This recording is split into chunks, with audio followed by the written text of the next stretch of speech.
Hello and good afternoon, Xbox Nation. Welcome to this week's new episode of the Xbox Factor Podcast. I'm your host, Mr. BoomStick XL. And as you can see on your screen, this is the 1 hour and 20-minute footage of me and Mrs. Boom playing through the best game ever. Well, it's potentially going to be the best game ever for sure. Diablo 4 beta. I did some recording. I actually forgot that it was on my Mojave software, and I'm like, oh, okay. Let's see how it looks. Now, and again, it's a dark game, so I mean, I think you'll appreciate what we're doing. But yeah, this is our hour and 20 minutes playthrough. We got up to level 8 and then we stopped. And again, like I told Retri, I had FOMO once again, folks. And yes, I did go out and buy the $100 edition because that Barbarian trailer really got me. So the marketing did work. And speaking of marketing, Redfall is exploding on the scene. TV commercials, a big mural in Sydney, Australia. We're going to break that down. This is the kind of marketing that I hope we start to see Microsoft's first party really take a grasp and a grasp and a strong hold on. I'm hoping that when Forza Motorsport is released this year, that the marketing blitz is massive. I think that there should be no stone unturned for Starfield. But we're going to get into that in a second. Let's welcome in a longtime friend of the community, someone that was a part of this panel for a long time. He's back, folks, to make his debut in a very long time. Boxenberger, how the heck are you, dude? Doing great, man. I'm super excited to be back here, man. We've been podcasting for a bit more than 3 years. I checked earlier today, man. On a weekly basis, it is in at least one podcast. Yeah, and then I switched jobs, and all of a sudden, you are just 2 hours too early, man. If you would start just 2 hours later, I would be able to join more often. But that's how it is, man. But I'm super excited to be back here today.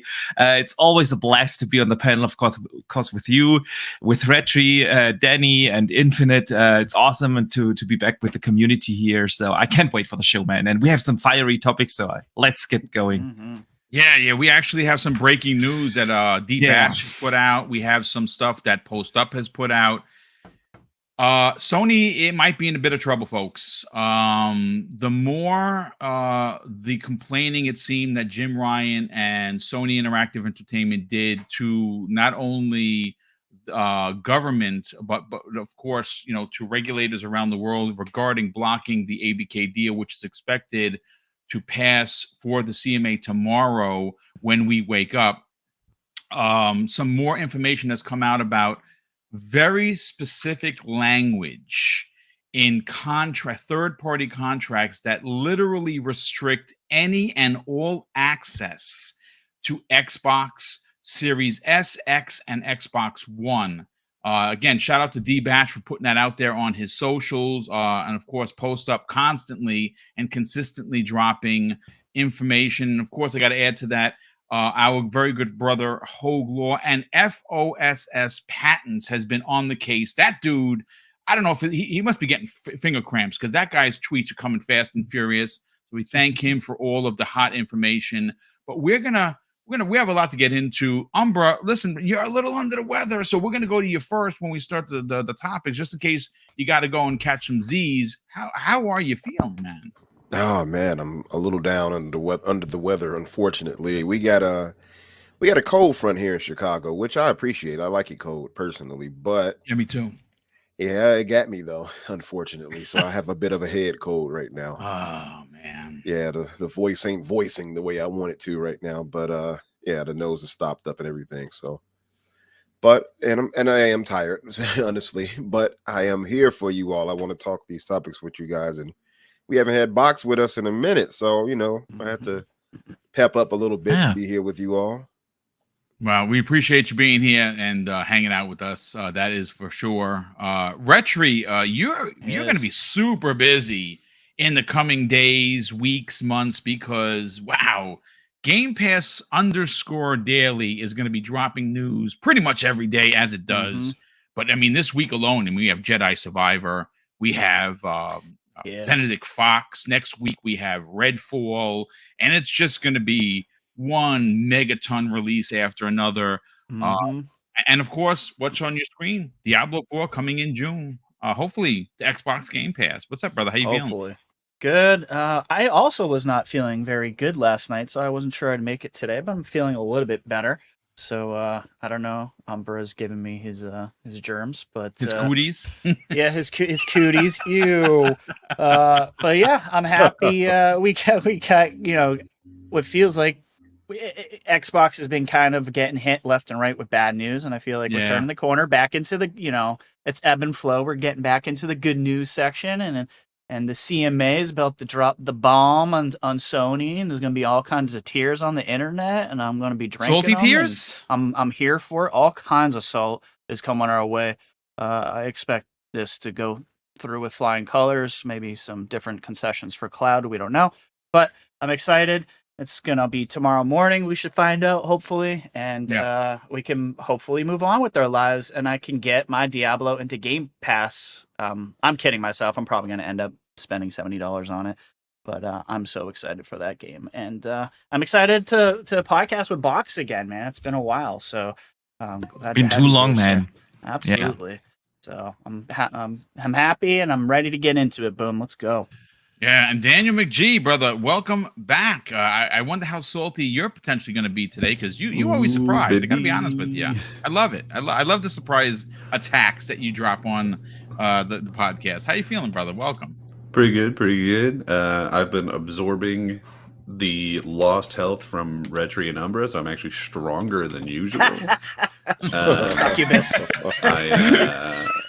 That's true. I've lighted them with my own hexes, and here we are. This is the first time I'm seeing, for anyone who's listening to the audio this later, they've got the Diablo 4 opening up right now. It's the first time I'm seeing this, and I'm kind of enraptured by it, so hopefully I won't be too distracted. Good. But I'm having it is. How you guys? It's incredible, man. Next level. Yeah, pretty ridiculous how good their cinematics are. I mean, it's just unbelievable, and it's insane that this time they are real time, right? Real time rendered. So it's insane, man. Super impressive. Yeah. Crazy good. But listen, let's open up with a fun one. Like you heard me in the opening monologue. One of the things I think every Xbox fan has been asking for is some aspect of marketing that would come out and surprise us all, right? Now, I'm going to say that there are a lot of folks that I talk with in the community. They're like, hey, Boom, you got to understand, they really haven't had a lot to advertise because of, the first part. You're right. They have not really had any first party bangers outside of Forza Horizon 5 and the DLC. So are you really going to spend that kind of money to market something that's already been out? Probably not. But what surprised me the other day is I saw it was posted on Twitter. I don't have the screenshot here for you now. It just, you can go look it up. In Sydney, Australia, which is very heavy Xbox fans over there. In one of their major train stations, they had a mural of the four characters on the stairs, and it was painted beautifully. And everywhere in the train station, it was like, Redfall, bite back, and it was like heavy marketing.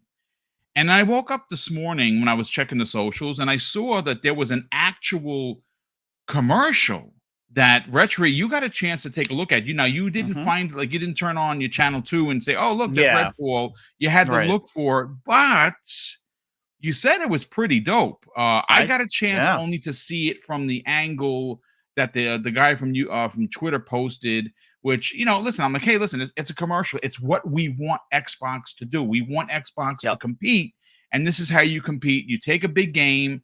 Yes, there's been some controversy, sure. But it doesn't mean the game is going to be shit. I guarantee the game is going to come out and it's going to be really good. We just want to play it in the 60 frames. That's fine. That'll get there eventually. I'm going to give it the old college effort. If it runs fine, I'll probably play it. If I feel that it's just struggling at the 30, then I'll just wait. Hopefully, the 30 frames looks amazing. Retri, you and I have talked about this at nauseum. Yeah. We want Xbox to compete because it's an amazing platform. It has amazing IP, and this is really as great as and really as great as Hi-Fi Rush is. And I know Umbra mad addicted to Ghostwire Tokyo, which I am just crossed. Just crossed the 35-hour mark on it. I can't stop playing. It's one of my favorite games of the year. I can tell you that these two Tango Gamework games are going to be in my top 10 of 2023. No, without even thinking about it. Speaking of that, I'm so surprised at how much I'm loving Ghostwire Tokyo. Like, it took me by surprise. Total surprise. I'm with you there too. Yeah, I think a lot of people are. I think it's surprising a lot of people once you're actually playing it. You're like, okay, this is better than kind of what we were led to believe from the PlayStation guys and whatnot. And I think it's a bit of that lull too, because we had the thought of, like, oh, well, we're kind of getting it secondhand after the fact. So we kind of had I think maybe I had a bit of a, it's not going to be as great anyway. We got it late. But no, this game is actually legitimately fun. I'm really enjoying it. It's not, I wouldn't say it's like the great game. I think it's a really good game. Exactly. And, this is 2 games, by the way, from Tango Gamework this year that I have been loving. Yeah, exactly. I agree, dude. Like Tango, like I was talking to Boom in the green room. I'm like, Tango now is like on my radar of like who to watch out for as like a really good pickup for Microsoft to own. Absolutely. I had 2 in a row, in my opinion. I'm right there with you, Umbra. And their last one, the horror title, Evil Within. Evil Within 2. I don't know if you missed out on that, shame on you. I didn't like 1 as much. That's so funny. I'm the opposite. I'm a big fan of 1 over 2. 2 was more like a Resident Evil game because it was a lot of action in there, like a lot of guns and stuff. See, that's my problem with it. That's quite literally. It felt too like kind of like Resident Evil fell off personally for me a little bit because it became more action than horror. And to me, Resident Evil's come back after 7 scared the crap out of me. 7 was scary. But, I didn't like 8 as much. I'm going to be honest with you. I thought 8 was okay. You know what, folks? Resident Evil stand here. I didn't finish 8. I think we can all agree that part 6 was the worst. It was 100%. Terrible. It was awful. Yeah, awful. It was the worst thing I've ever played in my Shinji entire Mikami, by the way, the legendary Shinji Mikami, he is the one that made Resident Evil. So it's only right that Evil Within felt that way. I agree. But listen, let's get this back on track, folks. Sorry. No, it's okay. This is a conversation. This is a conversational podcast. That's what you guys and gals tune in for the fun, for the excitement of gaming. We try to stay away from doom and gloom. Sometimes we have to talk about it, folks. That's just the way it is. But Retri, I want to talk about the advertising because absolutely it is a central part. I mean, we do a lot of work for Xbox, and I don't expect anything payment wise. My payment is the amount of fun that I have, right, with my platform of choice. I can get some of the grassroots ideology from Microsoft. I get it. But what I've seen for Redfall so far is exactly what I'm hoping is the turning of the tide for marketing. Let's get your hot take on this, dude. Yeah, I mean, anyone who's listened to me more than 5 minutes knows how much crap I've given Xbox for the lack of marketing. And it's not, I think a lot of people get confused on what I'm saying and what type of marketing I'm talking about. When you see ads on YouTube, that's the algorithm, guys. That's not really the marketing team pushing it out specifically for you. That is based on what you're watching and what you're doing. That's literally just an algorithm rotation that's spitting stuff out to you. That's not what we're talking about. What we're talking about is what we're talking about today.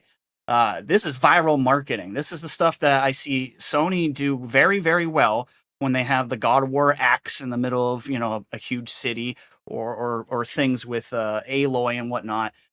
Just spectacle stuff, right? Viral stuff. That's what we're seeing here in Australia and Sydney.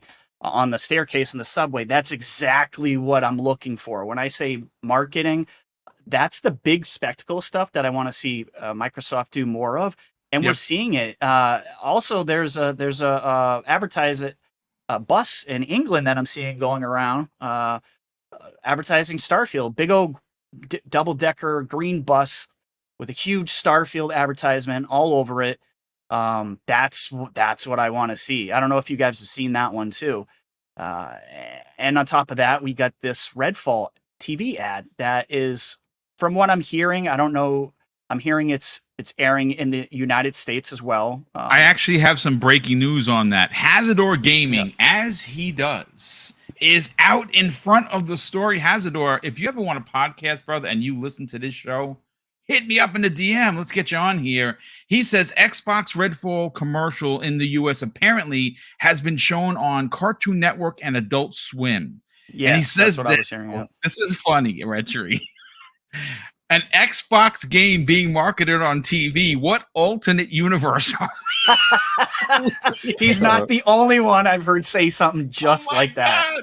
Yeah. I think we just had Pixelbit G on our show the other day, and he was kind of poking fun at it. What a great member. Yeah, he was a great guest. And he was kind of poking fun out of it too. He's like, what? Like, Xbox knows that TV ads exist? You know, with the big eyes emoji. Yeah, and that's the thing, guys. Like, that's what we want. Look, I don't want to keep harping on Xbox. If they're going to do this, they're doing exactly what I'm asking for, and I'll shut up about it. This is great to see. The ads, I had to look it up because the guy who posted it on the internet, it did not, like, you couldn't hear it. It's very hard to hear. So I looked it up, and the spot is great for Redfall. It's like really, really good. The music's hitting. They have really good editing on it. It's hitting every like music beat with action. So like it's very good. I had to obviously look it up on the internet because it's not being pushed to me personally, which makes no sense. I don't understand what the algorithm is doing with me. Guy. But I have my own channel is all about Xbox. It's like, why am I not being fed ads through YouTube even? I see nothing from Xbox ever. It's so weird.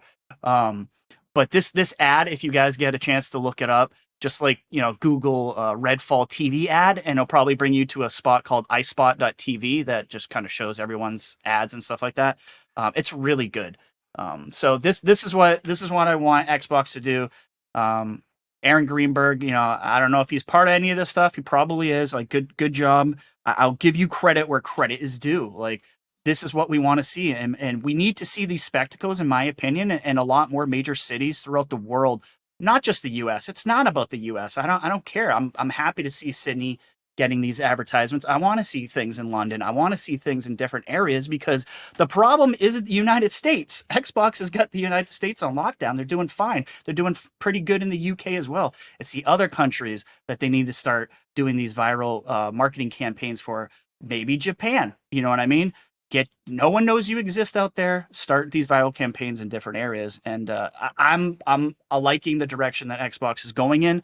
And yeah, that's all I got to say about it. I'll pass it off to whoever's next. So yeah. Yeah, it's funny.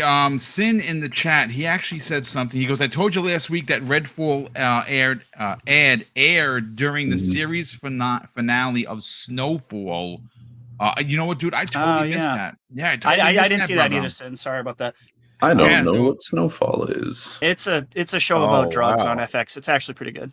Is the snow cocaine? It's very good. It's centered around basically the CIA, which happened in real life, by the way, putting the drugs and such into the black neighborhoods back in the day.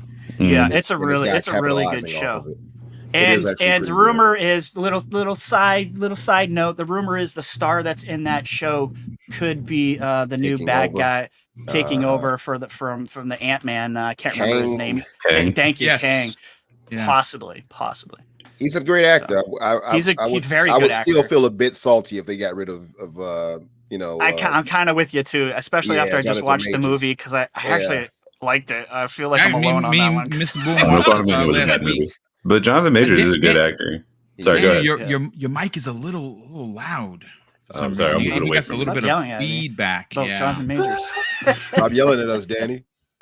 We didn't do anything to you. We're all sick over here just because you took all our energy. Is this any better? It's the much better. Energy. Yes, definitely much better. Well, you know what, Umber, let's bring you in on the conversation regarding marketing. Again, Apparently there's been Redfall marketing for a couple of weeks. I haven't seen it, and I asked the question as much as I look up Xbox games on my Twitter and my YouTube accounts. For some reason it's not being fed to me, and I don't know why that is, but I'm happy that we're starting to see this marketing blitz, especially for like something like Starfield. I didn't even know about the bus going around with painted green. I just saw it. It just came out today. That's So pretty freaking cool. Yeah, it's nice. This is what I think a lot of Xbox gamers want to see, and I say that, Umbra, not because we need to see it, right? Like, exactly. Whenever Sony does something, it's pretty spectacular. Like, it's safe to say that when Sony does the marketing, and I've said this for years, folks, I call them the masters of marketing. Listen, you got to give them the flowers. They go out of their way to push their games in a way that we've never seen. And Retro made mention of it, like Kratos' axe in the middle of their financial district. You know what I'm saying? It's that kind of viral marketing that you need. I understand that Microsoft's first party has been limping a bit. They certainly didn't hit the mark last year. This year is expected to be a mirror opposite of what happened last year. This is great news. I'm very happy to see that there is a pulse for Xbox marketing. Let's get your hot take. Yeah, I mean, there's two ways you can look at this, right? And again, excuse me, I'm going to be extra Barry Whitish right now, y'all. So come on and come over to my place.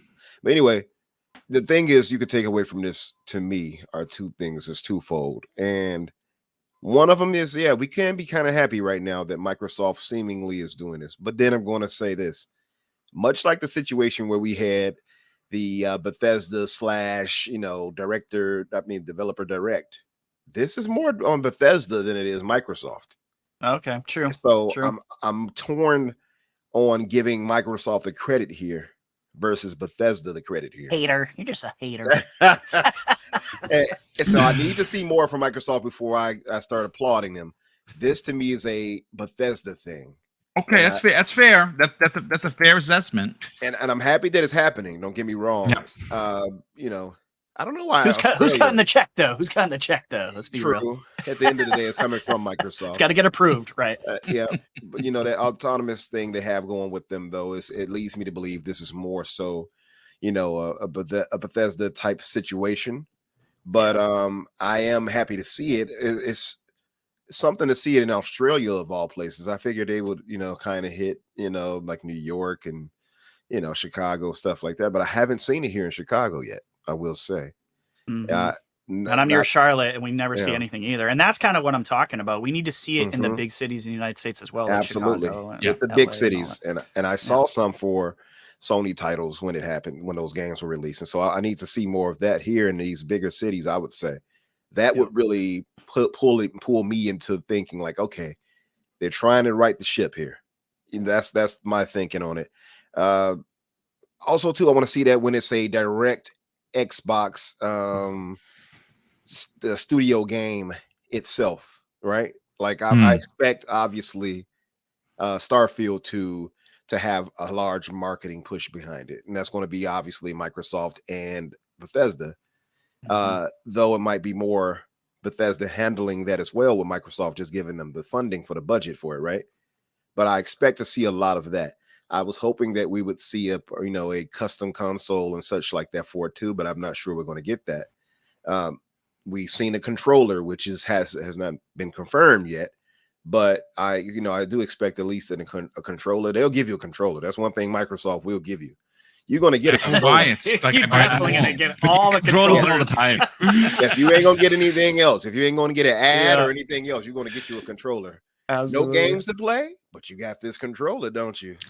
I got a quote here, my good friend Kay Asante. He has it on very good notice, and he put himself out there saying this publicly. The insider, that's what happened. Yeah, that the controller is most definitely real. Yeah, I believe that. For sure. I believe it's real too. It looks a little too authentic. It looks too good. Exactly. It looks literally way too polished. Yeah. So I can believe it. I just hope that they have a personal, a console to go along with it. I feel that would be a really big missed opportunity I agree. not to do so. And Microsoft used to be really good at that, I think, back in the 360 era. So it kind of seems sad that they kind of went away from that now. But so that's one of the ways, like I said, you can look at it is, well, it's Bethesda. So that they really do the marketing push here. You know, obviously Microsoft has to fund them, but was it them saying, hey, we need to get this done and get this marketing out there?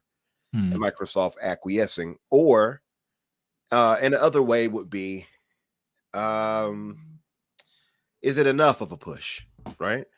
So it's a good step. I don't mind seeing that it's an ad on, you know, Cartoon Network and everything else like that.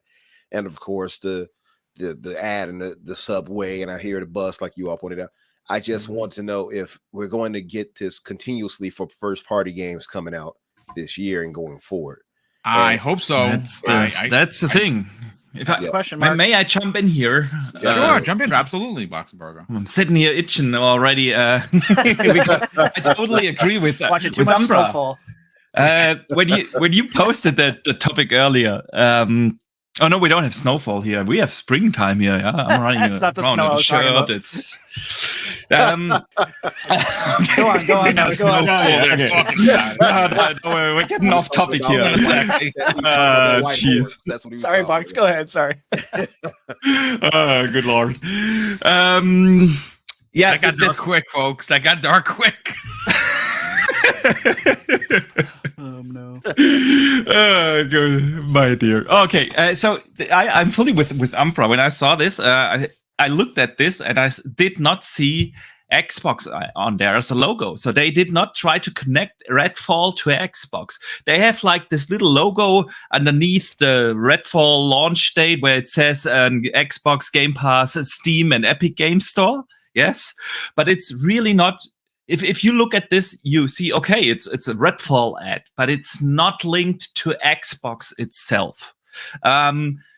So I'm with Umbra. This is on Bethesda, and it is beyond my understanding why Xbox is still not trying to link those games to their brand. Great question, dude. That's because we're everywhere, Boxenberger. We are the good company. We're the good guys. It doesn't matter because Xbox is an ecosystem. You're not advertising it. Oh, it's a console. It's an ecosystem. That's what they're trying to push for years now. And it's nothing new. It's for many years they've been pushing. We are an ecosystem. We are not a console or a particular device.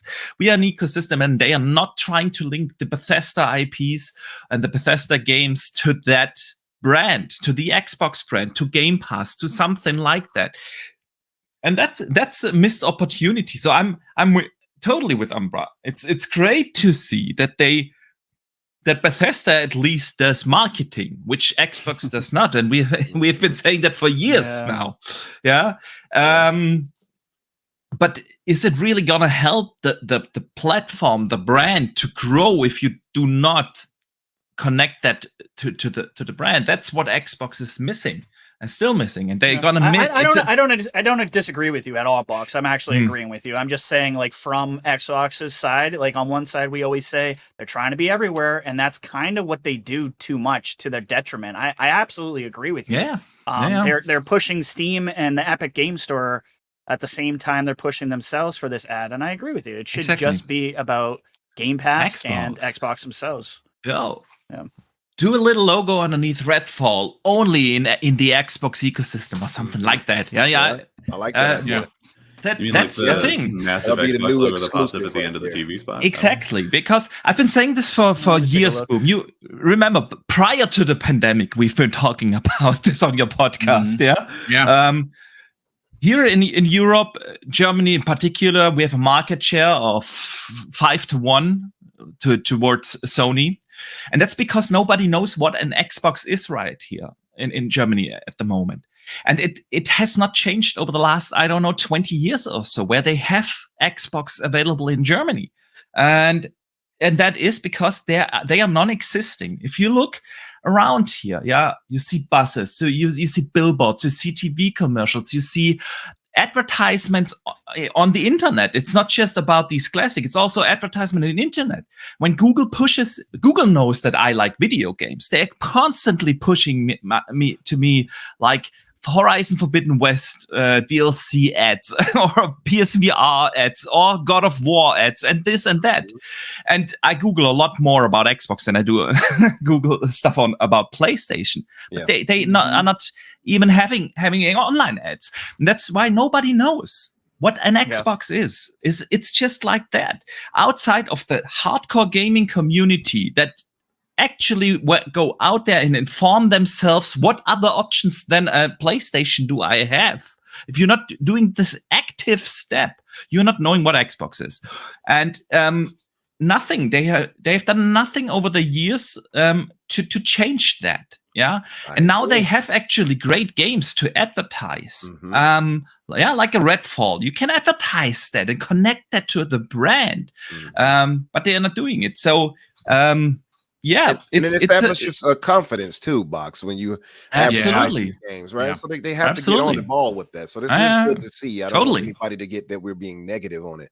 No. Yeah, not at all. Yeah, it's just more of a Bethesda thing that I think than a Microsoft thing.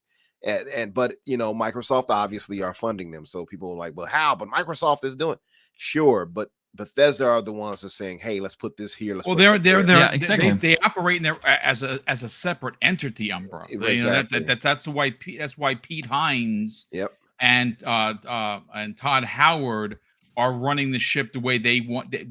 The way that they have run Bethesda for decades is how Bethesda is being run right now. No changes other than ownership of the IP and the actual studio changed anything. We were told that. Still the same philosophy and everything internally. Yes. I would just hope that, maybe Microsoft and, Phil and team would, kind of bum off these ideas from them and say, copy the homework, brother. Exactly. I've been saying that for days. They should copy. I said this. I'm taking another four.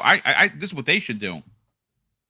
Look over at Sony's and go and copy it, because what Sony's doing. I'm not saying we don't want Microsoft to be Sony. No, not at all. Not at all.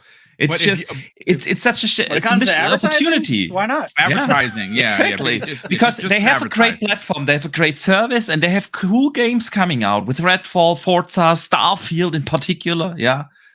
Super excited for that, and it's just a missed opportunity to make the platform relevant. That's a shame. That's just a shame. I want to point out too, just for people in the audience, because everybody, guys, you all have to calm down with just wanting nothing but positivity all the time. This is not a negative thing we're giving here. We're just we're being nuanced. I think we're being fair. Yeah, we're being fair. We're happy that this is happening here. So don't worry, I'm about to tell all these guys why. Definitely. And I do get that there's a lot of negativity directed toward Xbox. So trust that we know that. But this is not us trying to trash and this isn't crap on Xbox. This is us piling on the rabbit. Exactly. We're not mad at them. We're happy that they're doing an advertisement here. We're just we're nuanced. We're saying, hey, this is a good thing, but is this Xbox proper, or is this Bethesda that is really doing that? And my argument, and Box agrees, this is more of a Bethesda thing. That's all we're pointing out. It's not a bad thing we're saying. We're just saying we want Microsoft to emulate that going forward, with the first party games. That's all. And if you think this podcast is an echo chamber, I agree with these guys all the time. All the time we disagree with each other, and that's fine. We're allowed to have different opinions. That's actually what strikes up a good conversation, right? It's also why you should tune into everyone's content, because what we do here is we're not a bunch of yes men. We come on, we give you our opinions. We don't always agree, but when we disagree, we give points and counterpoints. That's what again, folks, I don't know what your tastes are. I mean, we got almost 450 people here. You have to like the show to be here, right? So I would imagine that if we all just stood in line and said, yes, that's great. Yes, that's great. Move on to the next topic. You'd be bored out of your mind. And if you don't like it, you got a choice. There's an option here. You don't have to be here. Yeah, just point out the obvious. You really don't. But that's not to say we don't want you here. But I think you all have to kind of get past. I think like sometimes social media and negativity around Xbox so much. I get it. I'm a lifelong Xbox fan, right? From 2000 when it launched to now. The thing is, I understand the negativity surrounding the brand and how it can kind of form a bit of a I don't want to say a Stockholm syndrome, but it definitely creates a negativity thing where you all feel defensive. Trust me, I get it. But trust that we are Xbox fans through and through. So we're not just here to trash Xbox. This is not what it's about. But it is okay to have nuanced thought and critical thinking when it comes to Xbox and what they can do better at. That's all it is. And nobody should want anybody just to be saying yes men stuff and positivity all the time when it's not positive, or if it's things they could be doing better that we can actually speak on. It's not going to harm you to hear that. You know what I mean? Now, if we're all just here just trashing Xbox all day, you all will have a point, but that's not our aim. That's never what we've been about. So that's all. You all just have to relax a little bit. I understand how it has been in the community lately, but that's none of us. We're not on that. Yeah, you know what, Danny? Let's get your hot take on the advertising. Is this a welcome breath of fresh air for Xbox? No, I could care less. I could straight up care less. Okay. Here's the thing. Okay, so this kind of advertisement, it's like it's like, yes, it's an interesting thing to talk about. Hey, did you hear that they put a Redfall sticker on some stairs in Australia? Neat. They're all the way over there. Oh, did you see that they painted up a bus in London to say Starfield? Cool. Like, that's a fun thing for us to talk about on the podcast, and that some people will see when they're going to work and probably not think about ever again. This stuff that even PlayStation or Nintendo do, where they like slap an axe in the middle of some town and then they're like, there you go, there's the game. Like, you're going to reach a very small number of people with that. It doesn't matter. This physical advertisement, all that is that it's something interesting for us on podcast to talk about. I really genuinely don't think that Xbox has been doing as bad of a job at marketing as people say. Straight up. I've been seeing TV spots for every single major game that they've released in the last 4 or 5 years, except Hi-Fi Rush, and that was a shadow drop, so I don't even think that counts. And I'm in Dallas, right? I'm in Dallas, Texas. Well, or at least near it. I go to Dallas frequently. And not only, I don't see this kind of advertisement for Xbox. You know who else I don't see this kind of advertisement from? Nintendo, PlayStation, Google, anybody. No one does it, because the way that you get more people to see your stuff is put a TV spot out, put it on YouTube, put it on Twitch. And Xbox has always been doing that. And I know you guys say that you don't get it in the algorithm. Box, you say you don't get this stuff sent to you by Google, even though you Google Xbox more often than anything else. Maybe they're not sending it to you because they already know that you know, because you Google Xbox more than anything else. I don't know if that's how the algorithm works, man. I don't think that's how it works at all.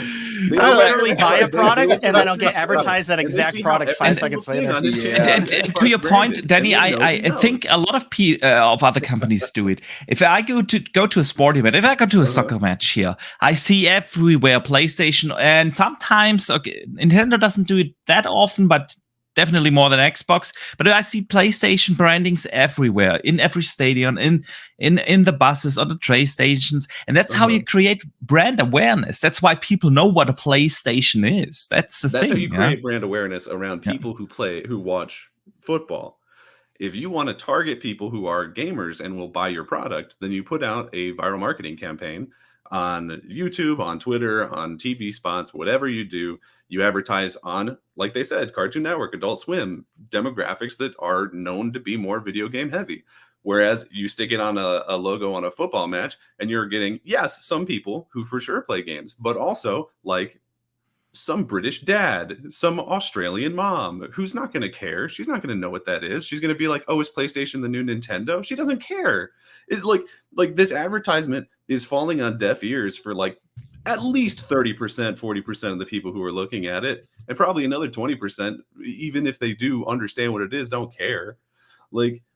These targeted ads, this is the way of the future. This is the way of actually getting your advertisement to people who care. You can paint up a bus and be like, look, it's painted green like Slytherin. Please buy Hogwarts Legacy. And people will be like, cool. But it's not going to change. It's not moving numbers. That's just a fun thing to do. You know what I mean?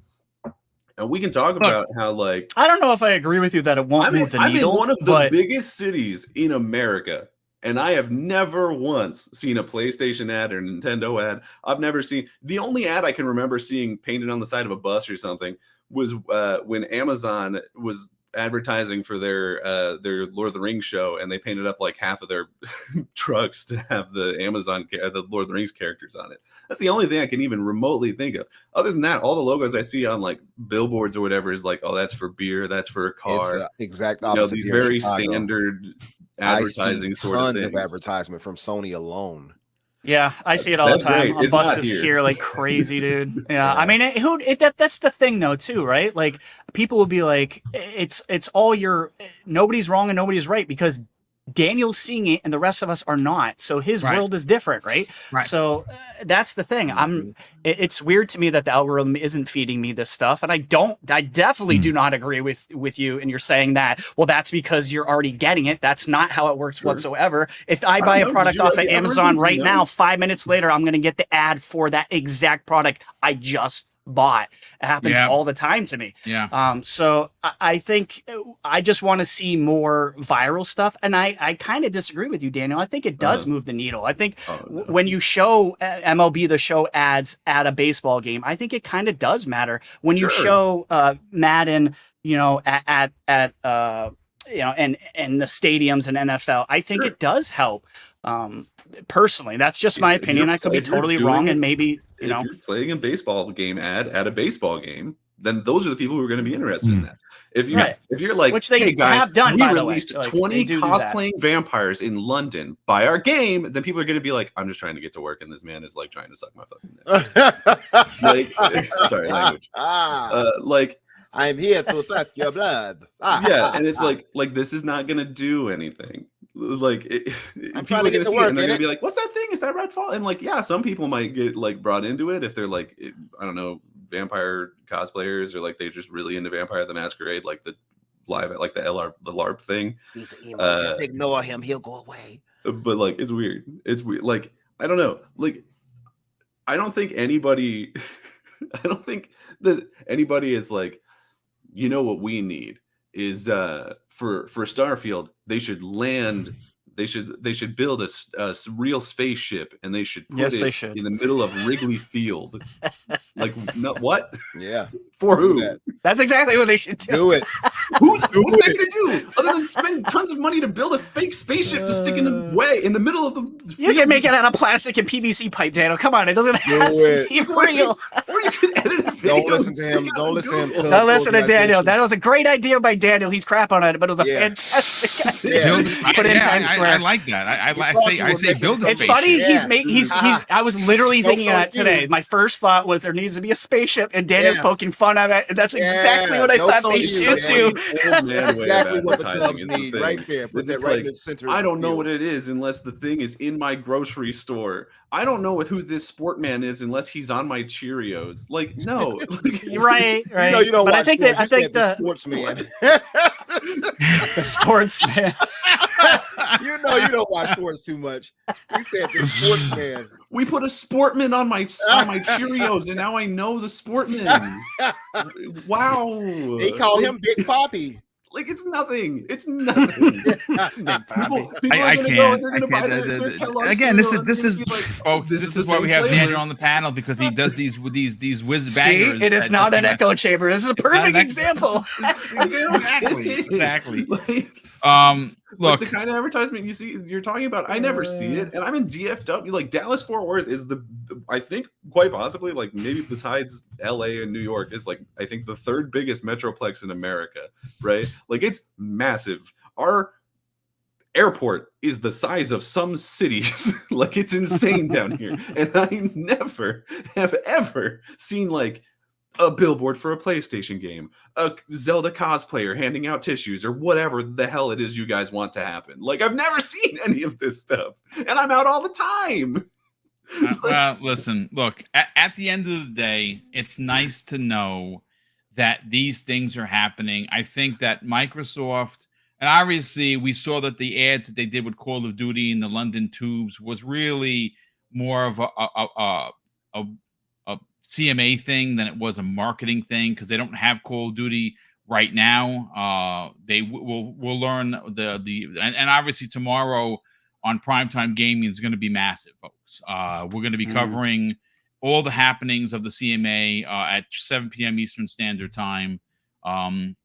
And tomorrow's going to be a big deal. It has been posted by numerous sites, including the Financial Times, that the deal is going to get done. At least it's going to get done through the eyes of the CMA. They're going to be the first one of the big three that Microsoft needs to close this deal.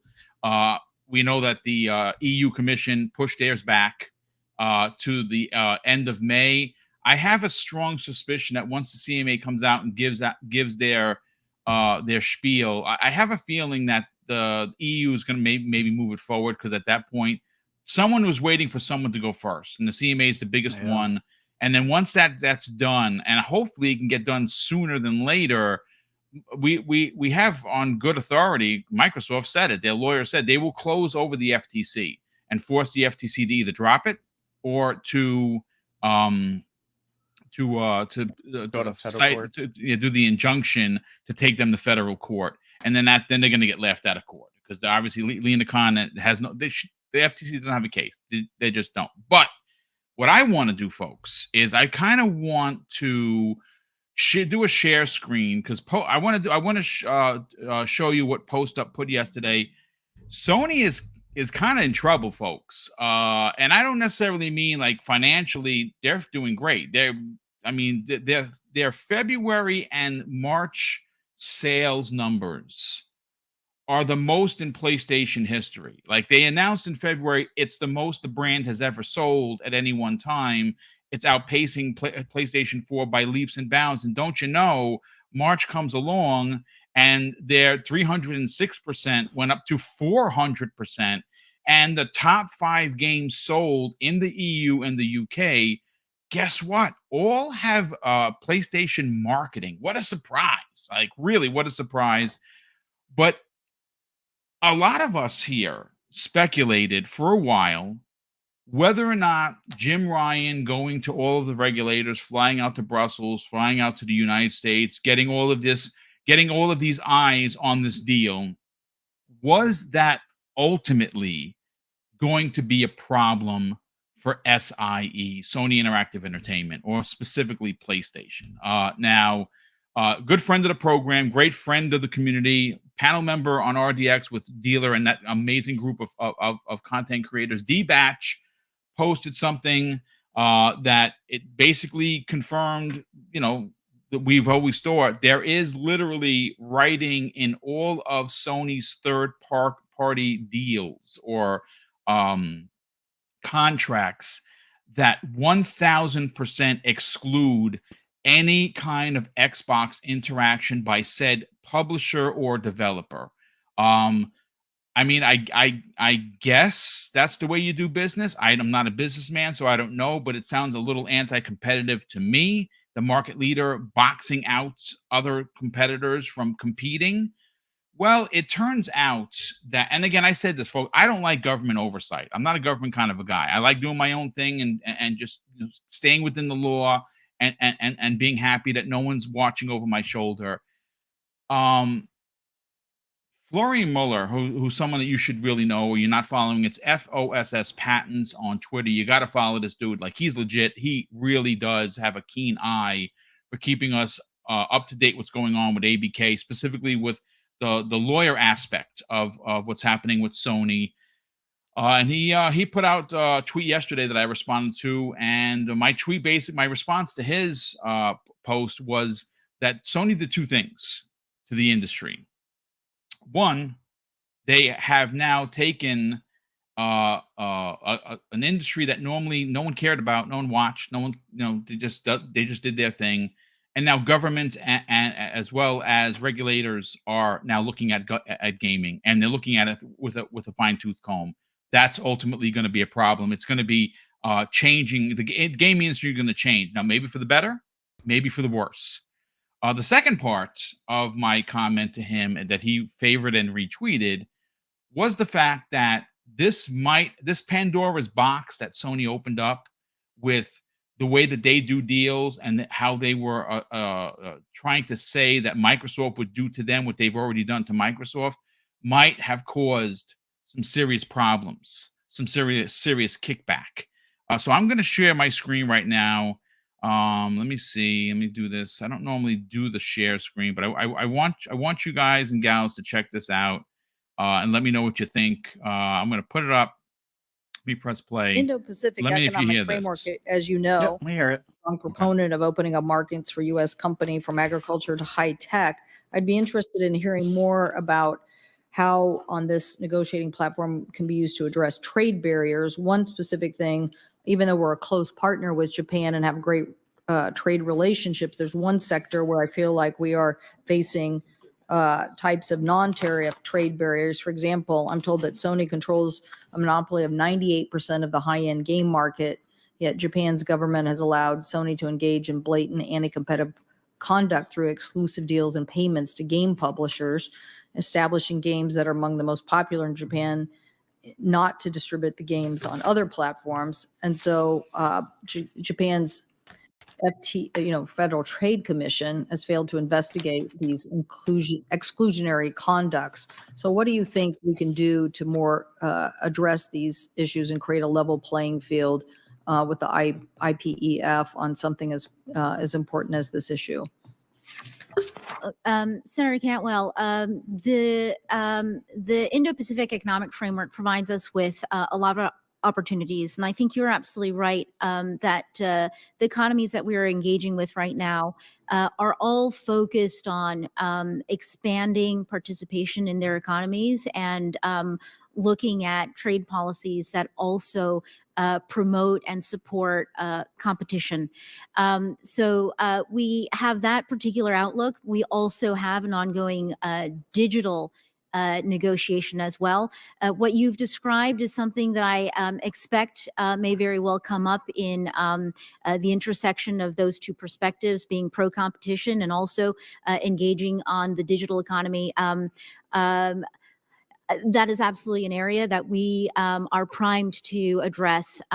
This one is new for me, but let me take this back, and I'm happy to follow up with you and your team on this. If they were blocking access, that would be of great concern. Yes. If they were, or are they? Well, I'm Yes. saying they are, but if you said you were looking into it, I just want to make clear you view this as a problem. Yes, I think monopolistic behavior is something that is a drag on economic growth and development. Thank you. Thank you, Mr. Chairman. Every time she says, I want you guys to drink. Cassidy is next.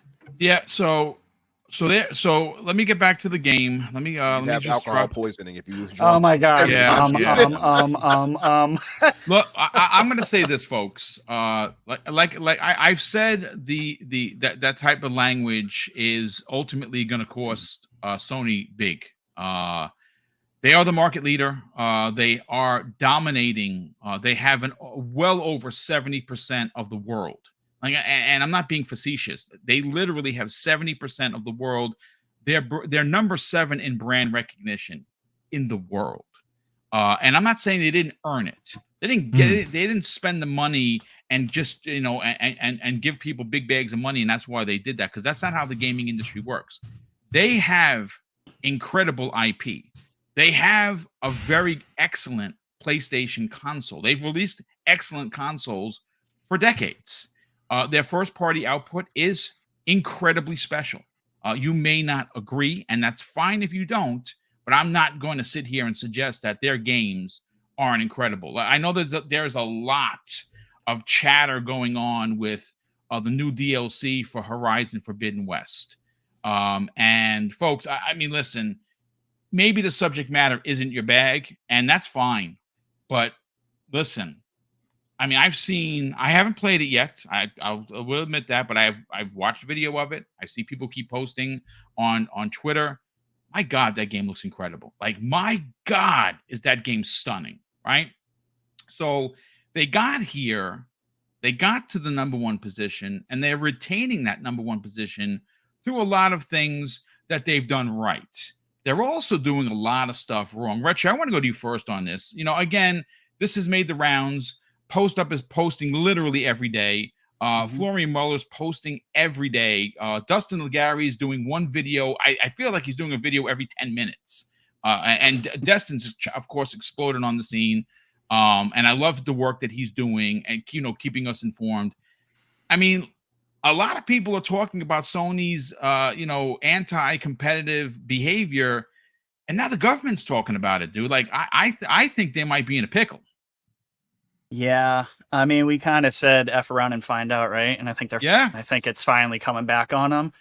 I think the problem is it's just like naming Xbox and Microsoft out as a company in on paper and in contracts is just was a huge mistake on Sony's part, and now they're going to ask them for more of their paperwork and to see these contracts, and this is probably just the beginning of what we're going to see from on the Sony side, all their contracts coming out. I think I think they could be in trouble here. I don't know. I mean, it is Japan. We'll see how serious they take this. I know when Congress started, kind of giving them crap, Sony like completely, or I should say Japan, FTC completely changed their mind in less than 24 hours and was like, it's fine. The ABK merger is fine.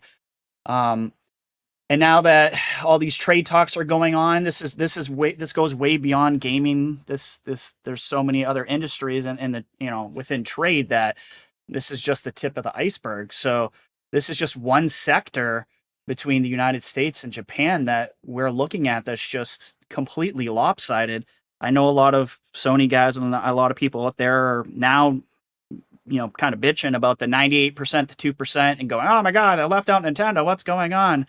When that's that's Sony's doing, right? That's Sony's doing. That's just people not paying attention to what's been going on. Well, the rest of us have known Sony's the one who brought this up to the CMA.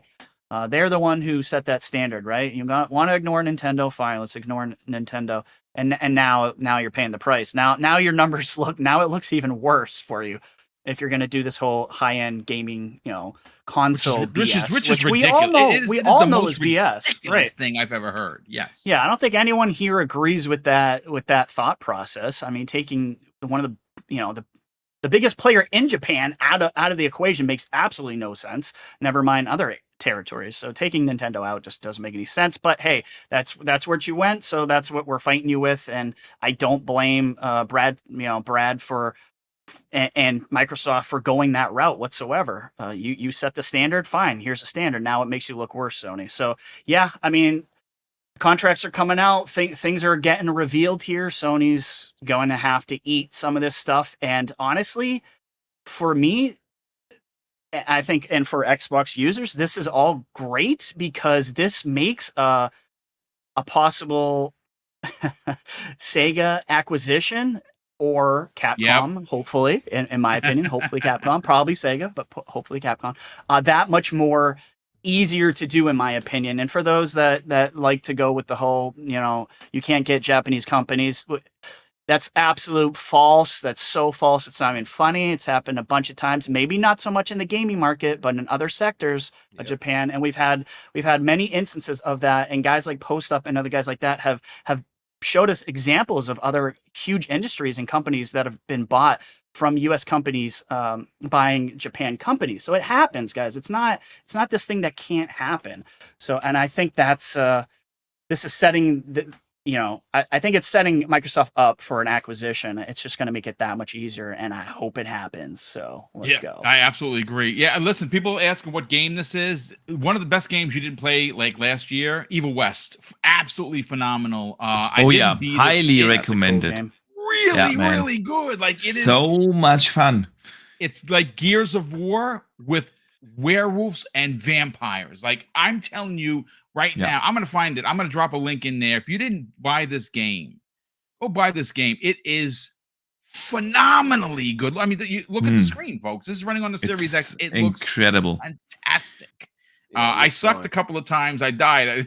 I'm not the greatest player. But yes, some of the boss battles are just wow. It's really man. I got a review code for that up front, so I had no chance to look some of the things up, how to defeat some certain bosses, and had to figure it out myself. But it is great fun. The game is really great fun. Highly recommended. I had Gas tell me I think he had to play it on easy or something like that to really enjoy it or something like that. I think Colt mentioned it too as well. That it's hard. I'm playing on normal. I'm not playing on like easy or the maximum. The game is tough. It's a lot of the times when you die, it's because you didn't do something right. As you saw, I did quite a few times. I got jumped and I just boxed myself into a corner. But check it out. Dope. Definitely It looks dope. highly I'm gonna wait for recommend it to go on this. sale a bit probably before I get it. But yep.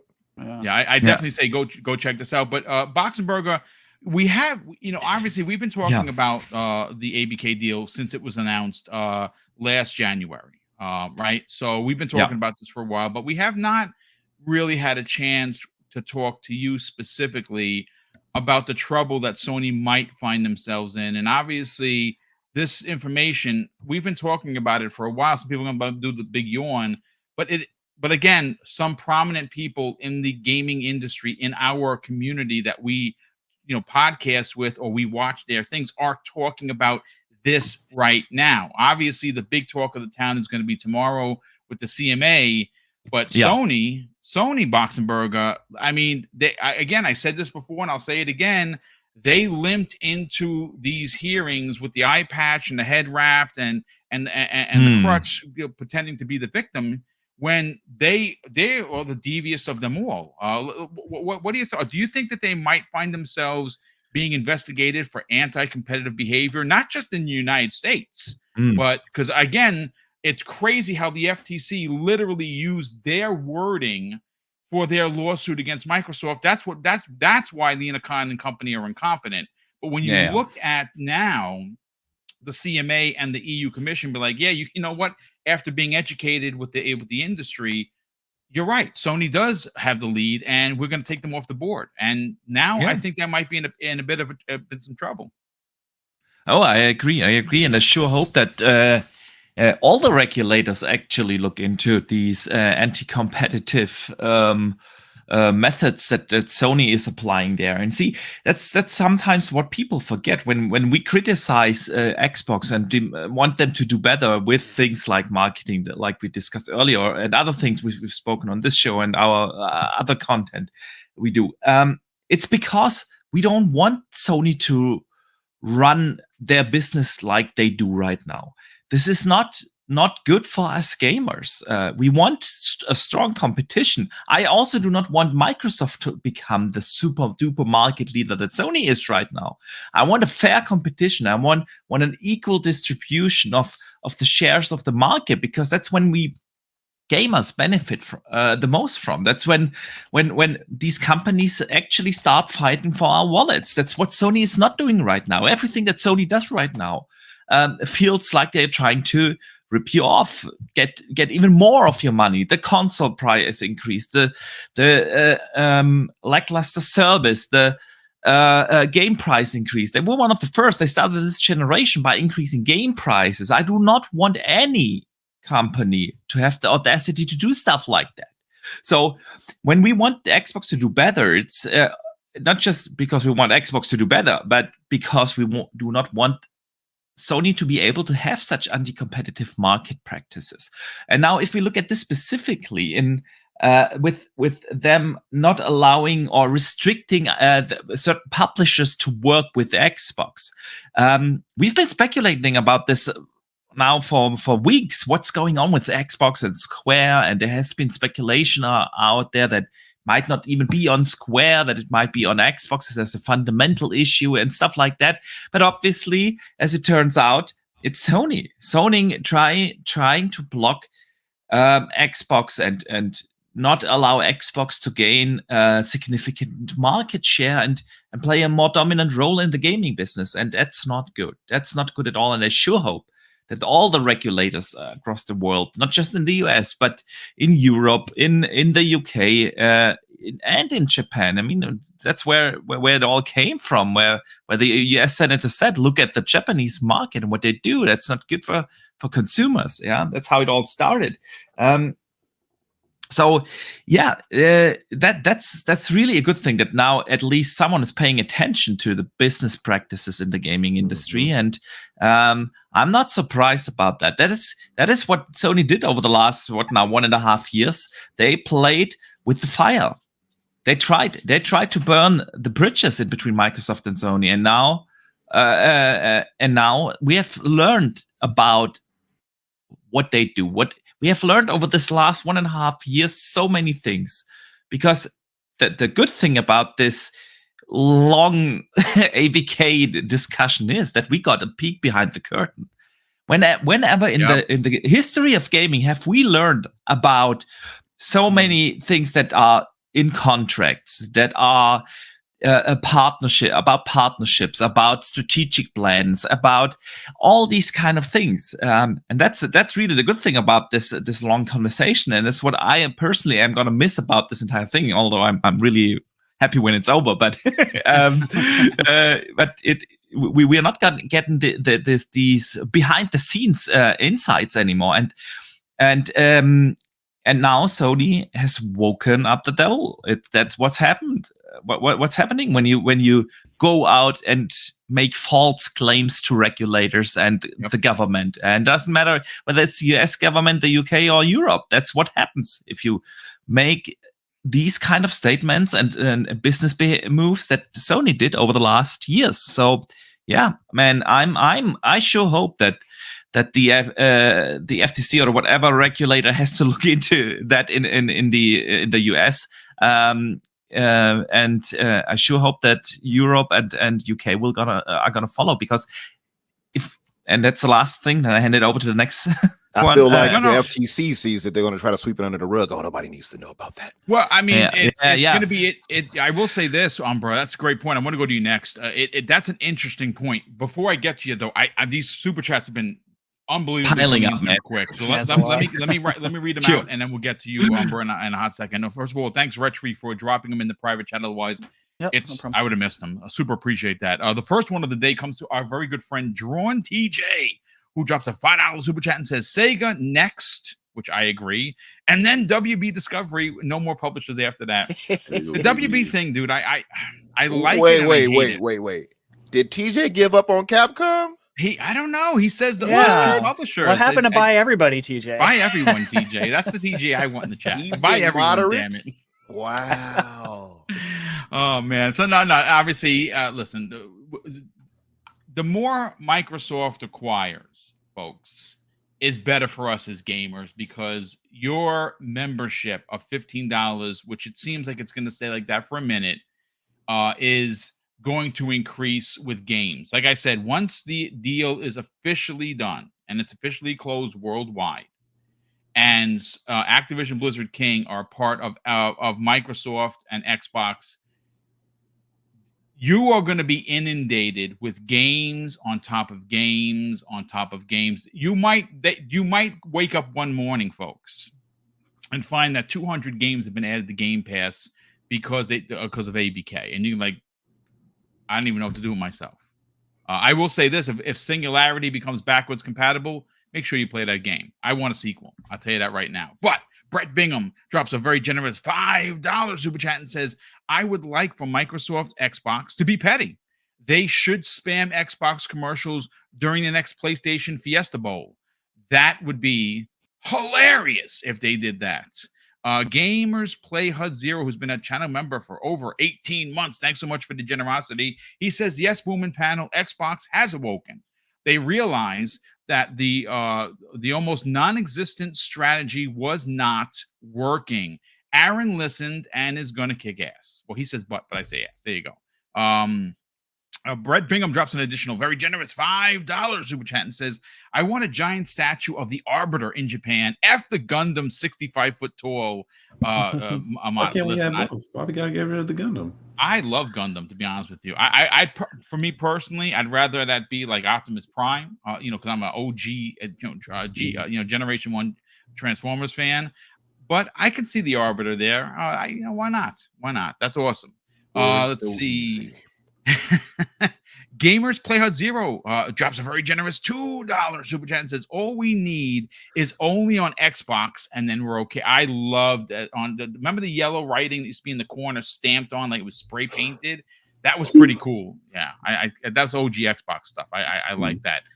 Jonas the Dad drops a $2 super chat and says, loving the show, panel, hit the like button. Jonas, thanks so much for that very nice compliment. Of course, thank you for the generosity. Web Dave, what's going on, brother? I think Retry knows that guy from the Outbreak Gamers podcast. He's been a channel member for over 20 months, brother. Thank you so much for the generosity. He says brand awareness is important. Moms and dads of kids that want an Xbox and Game Pass, and even though you don't Exactly. think it is, Uh-huh. it is directly it's Absolutely. directed at them. So Yeah, don't know what Starfield is unless it's on my special Absolutely. K.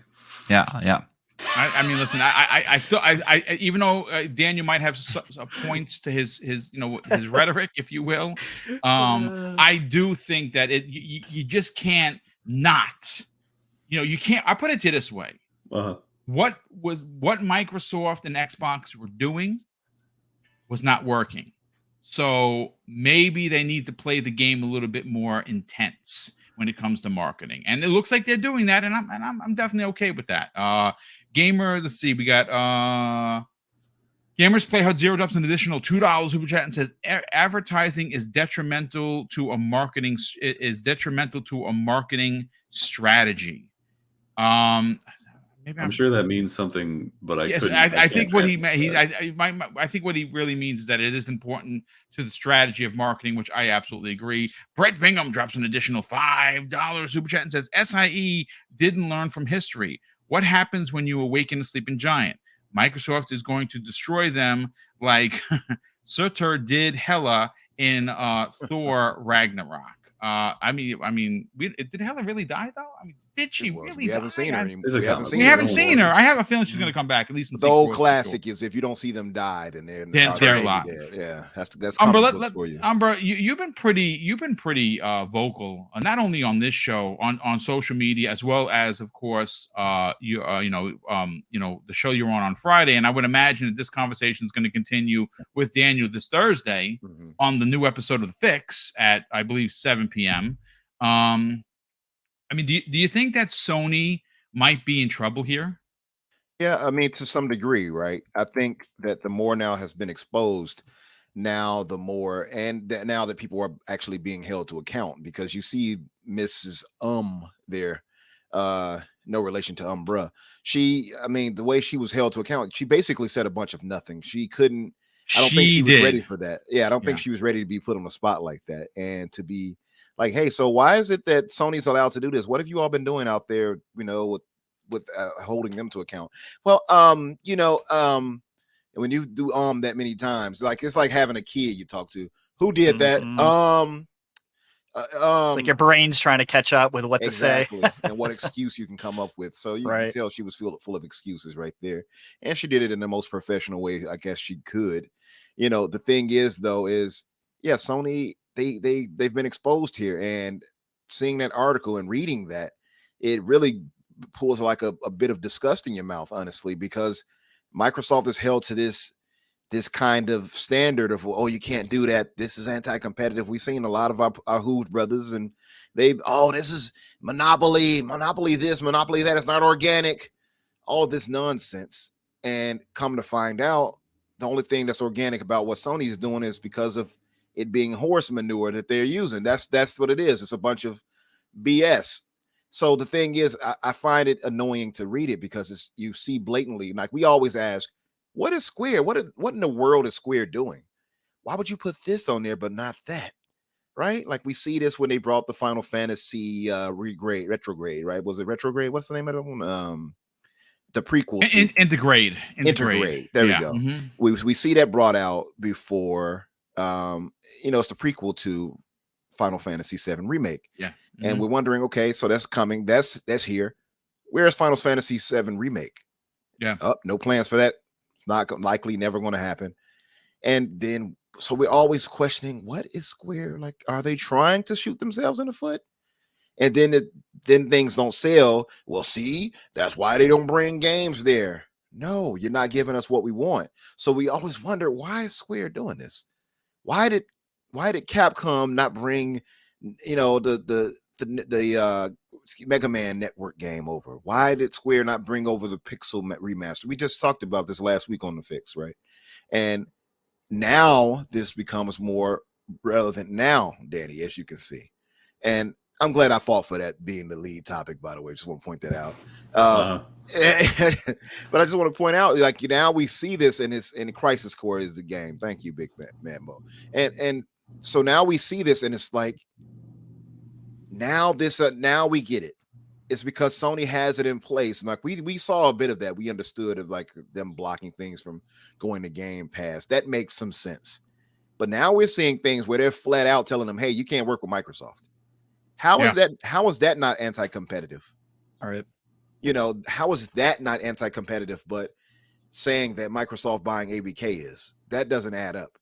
So No, it does I'm not. glad, Especially I'm glad when that they're being Call of held Duty is to going to account. stay on PlayStation. Absolutely. So I'm glad that they're being held to account. I was actually surprised by the Congresswoman and so many of them actually having so much knowledge on this. I'm imagining that a Microsoft lawyer or two dropped off a little paperwork to him, like, here you go, read this. That'll get him. You know, I'm imagining that's what happened. But yeah, it's crazy to read that in you know, in real time. I'm sure these are things that Sony didn't want out there, but it is annoying to see that be the case while, you know, basically what is it? Rules are for thee, but not for me with Sony. That's basically what we've been coming to see, you know. And I didn't mean to make that rhyme like that. I don't know. I'm black. Well, I mean, you're a vocal artist. I'm black. It's my innate ability to start rhyming. And I don't know. I say the hip. I'm sorry. Oh man, don't kill me again, please.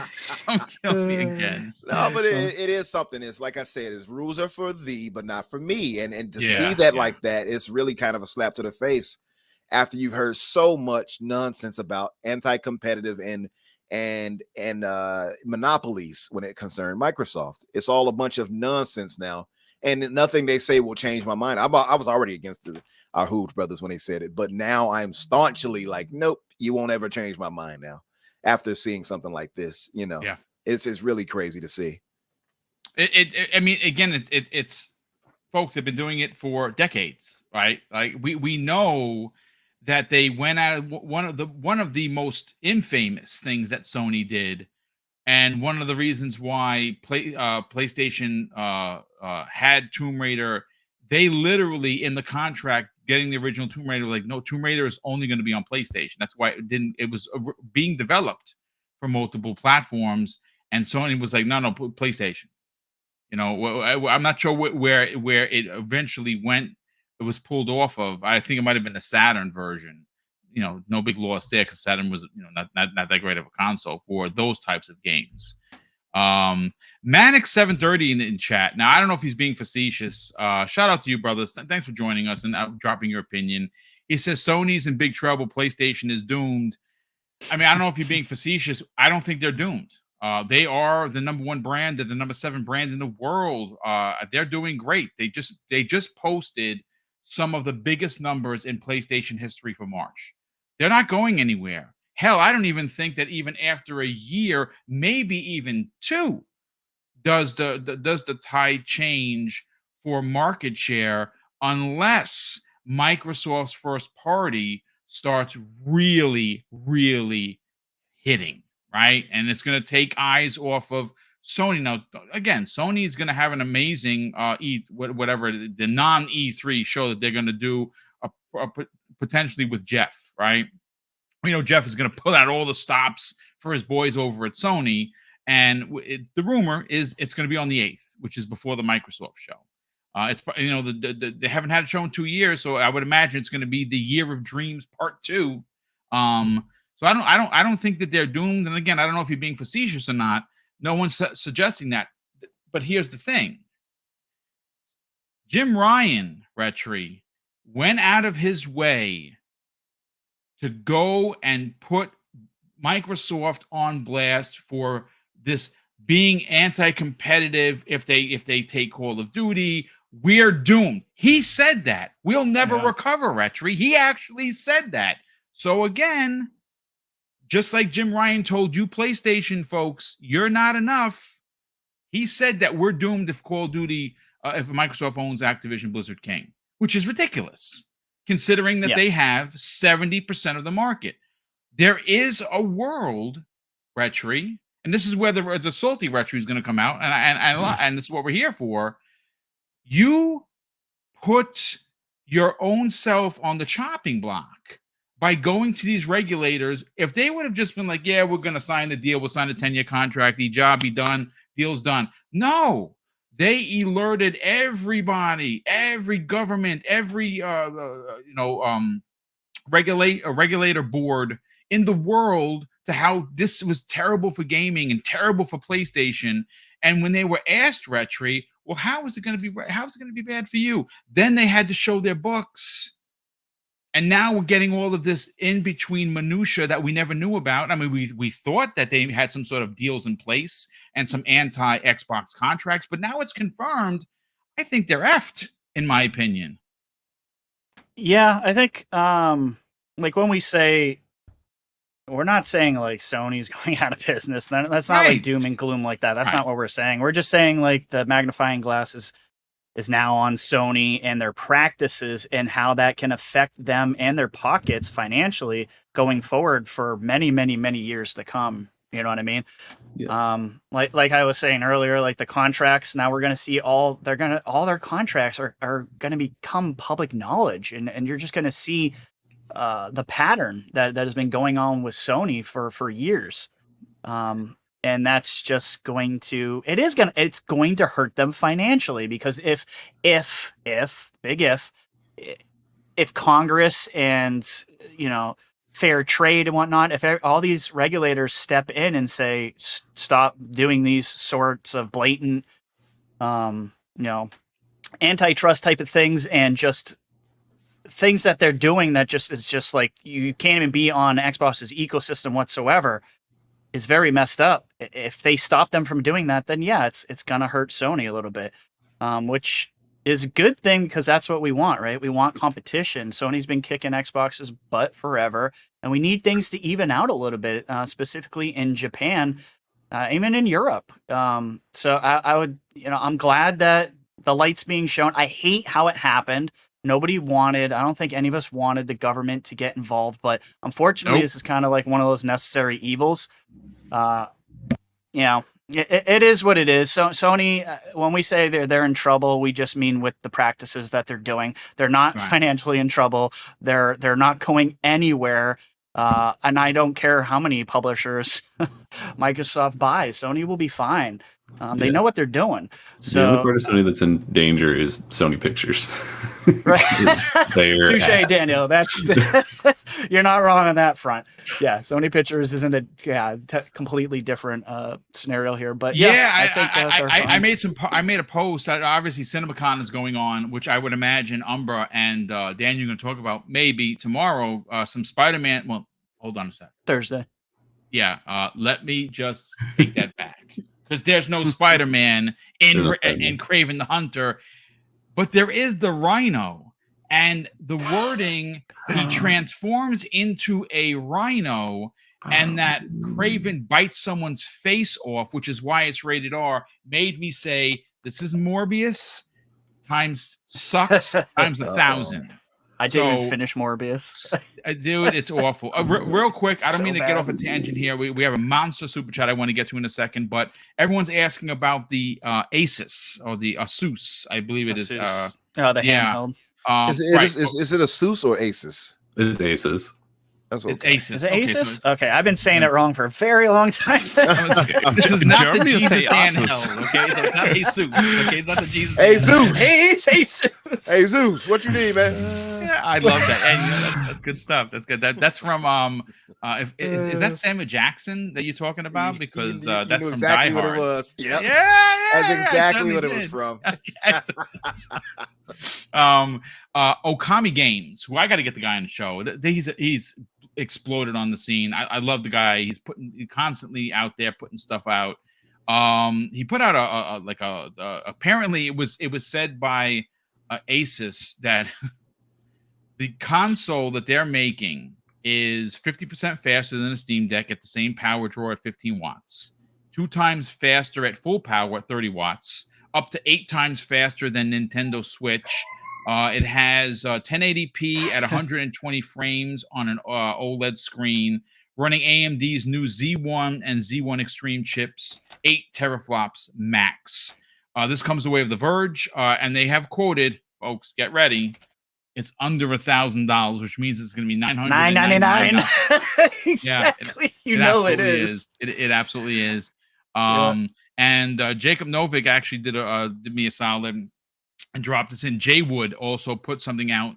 Apparently, Asus is leaning on into the Xbox handheld monkier by including 3 months of Xbox Game Pass for every purchase of the ROG Ally, which is, again, it's going to be $1,000. Have at it if you. They said no more than 1,000, right? No more than Yeah, 1,000. they said were definitely just no more than saying under $1,000 is what they And a lot of said. people are saying that in a weird kind of like fishy, like just the way they're saying it, you can tell it's almost like they know what the price is and they're purposely saying it's definitely not 1,000. Like just the way they're wording it on Twitter makes me think $9.99. Yeah, Guy Smiley just did it, 99.99. Yeah, the thing is, Asus, from what I've ever seen from their products, has always been pretty pricey. Now, the tech inside is warranted, I suppose. Especially because it's like under the ROG branding, and the Republic of Gamers branding of it is always like automatically more expensive. Yeah, I just learned something new because I didn't know what the ROG stood for, but thank you for that. Okay, there you go. Yeah, you might have pronounced it. I didn't know how to say Asus, so there we go. See, did it wrong again. We both learned something today. Yeah, absolutely. I would say though, if it's at that price point, I think it's going to be fairly certain to flop at that point. That's no doubt about it. Yeah, especially because Steam Deck can do so much. Yeah, and it's not that it's not worth it. It's just that you got the Steam Deck as the competitor at a better price. Yeah, absolutely. Listen, Retri, anything you want to add quickly to? I mean, because we want you to finish your point about this. I mean, there is something to be said about doing things as a business, and there's something to be said about the way Sony is doing and how and again, I what I find to be most hilarious is everything they claimed Microsoft would do to them, they have done tenfold, which is crazy. Yeah. I mean, I don't have too much more to say on it except for I think they are in trouble. I think and good. Like that's kind of what I think a lot of us wanted, and hopefully this will even things out for for Xbox a little bit and allow them to, as I said earlier, sneak in and get a Sega or what I want. Breaking news, folks. I'm sorry, Boom. Breaking news. I kept saying Kay Asante saying, no, Game Pass dealer, you're saying it right. Daniel is wrong. I have to look it up. Kay Asante, thank you so much. I always say things wrong. I looked it doesn't know up. how to spell. I had to look it up. I'm like, nah, this is gonna keep bugging me if I don't see it. It actually is Asus. Says who? Oh my god, I've been getting it right. It says Kay Asante, the insider, Daniel, the insider Kay Asante. The insider about controllers. You don't know nothing about Jesus. Video where the lady tells you how to pronounce Jesus. Yes, this is the Spanish edition. Jesus. Oh my goodness. Daniel, before we get to your brother, let me just catch up on a few of the super chats. We had Brett Bingham drop an additional $5 super chat and says, SIE didn't learn from history.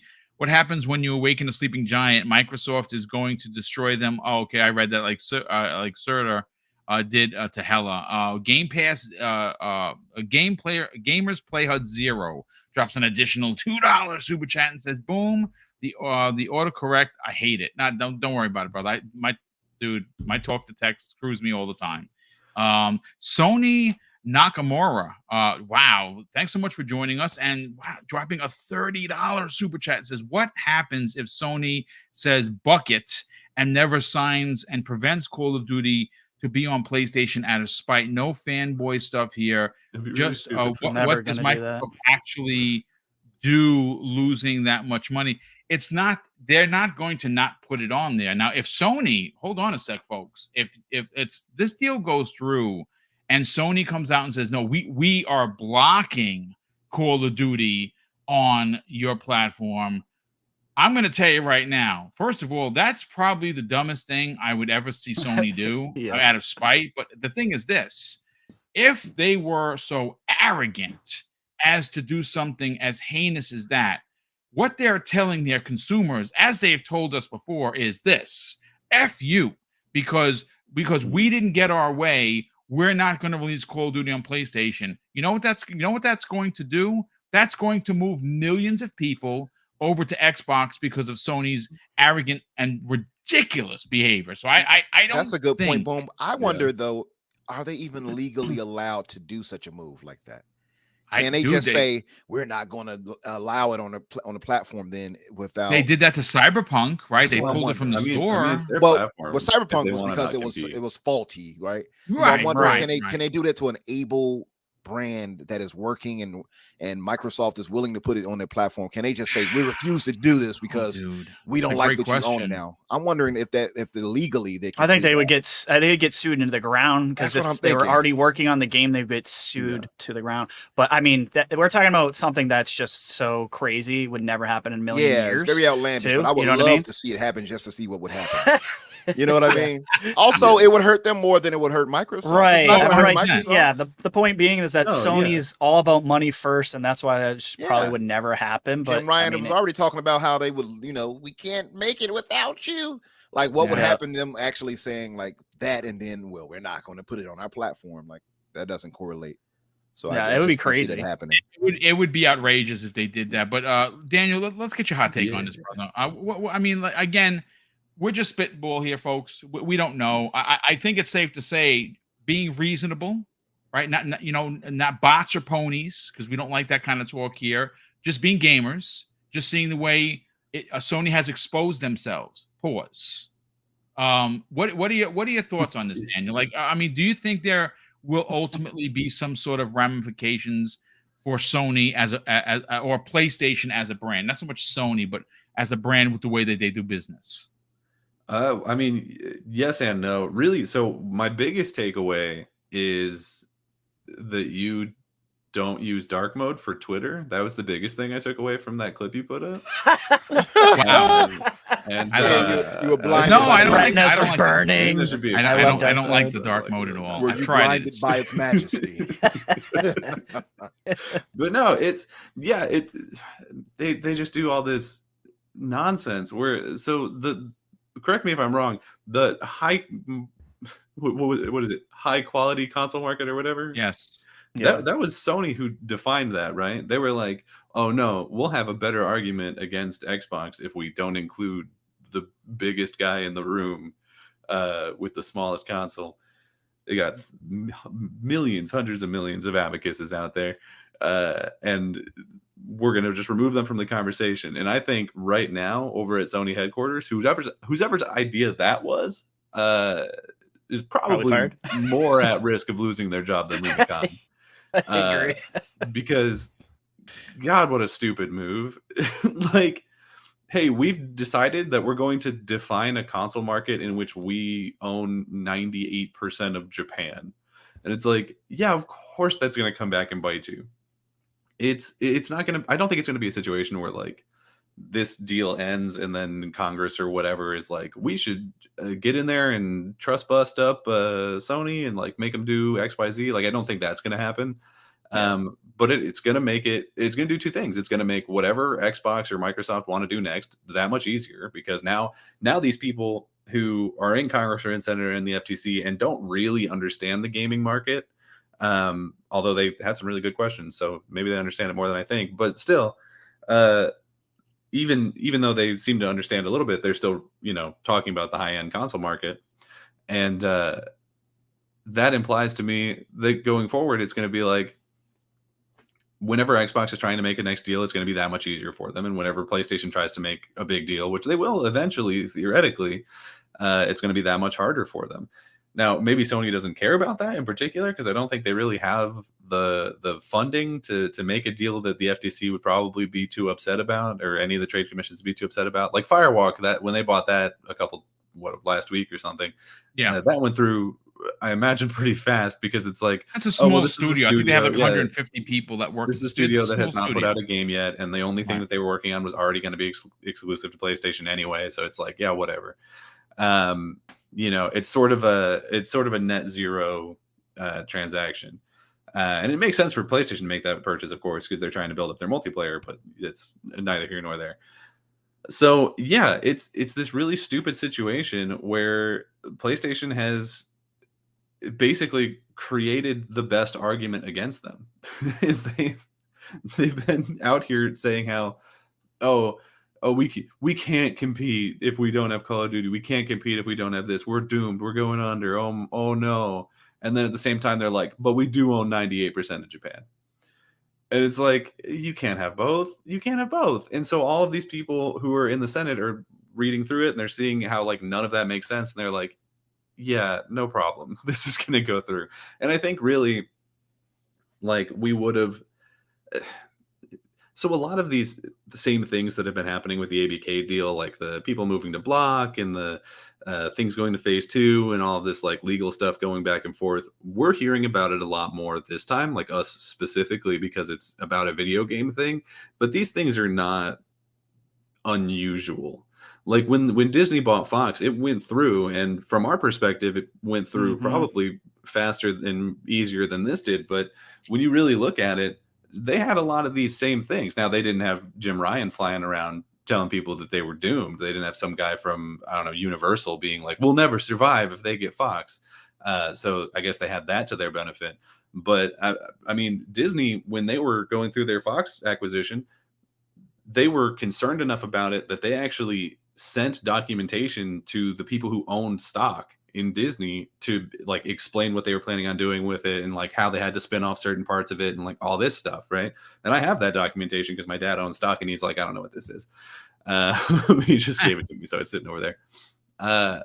So we hear about this stuff more now, and of course none of us except like Hoglaw and John Wolfe or whatever really understand what the majority of this stuff is. So we see it and we're like, oh, this is crazy. Like, you know, there was that thing where the FTC was suing to block or whatever. And we're like, oh no, it's over now. You know, there were a lot of people who were really, really upset about it. And it turns out that that's just kind of like part of the process.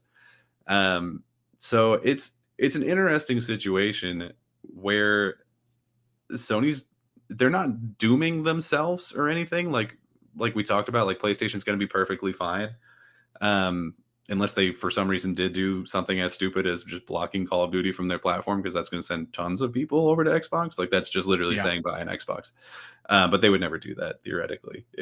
I can't imagine any businessman worth their salt being like, yes, let's get rid of Call of Duty forever. Because that'd be so dumb. Yeah. But yeah, it's...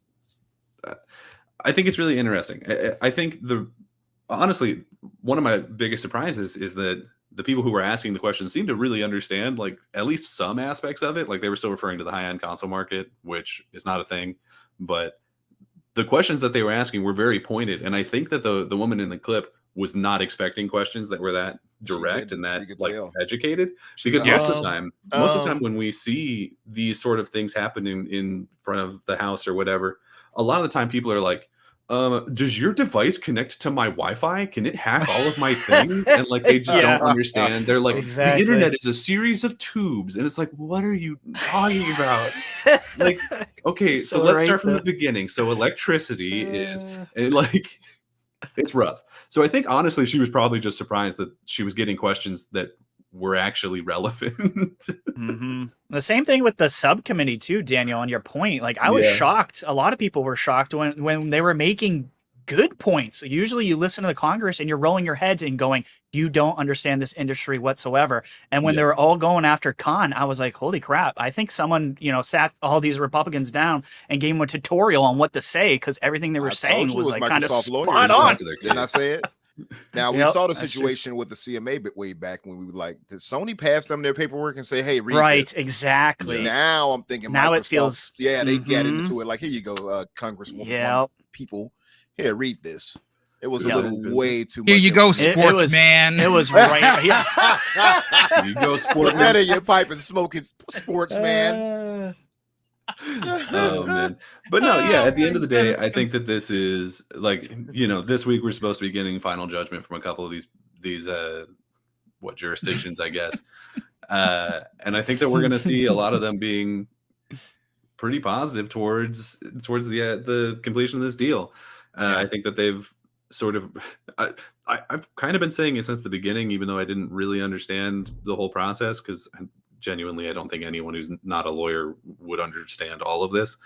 But it's always felt to me that the reason that all of this like showboating and posturing has been going on is just that all these different commissions want to like earn their paycheck. They want to like justify their existence. Yeah. And so they're just kind of like puffing up their chest and being like, we're gonna block the big bad deal, when like at the end of the day I don't think they really care.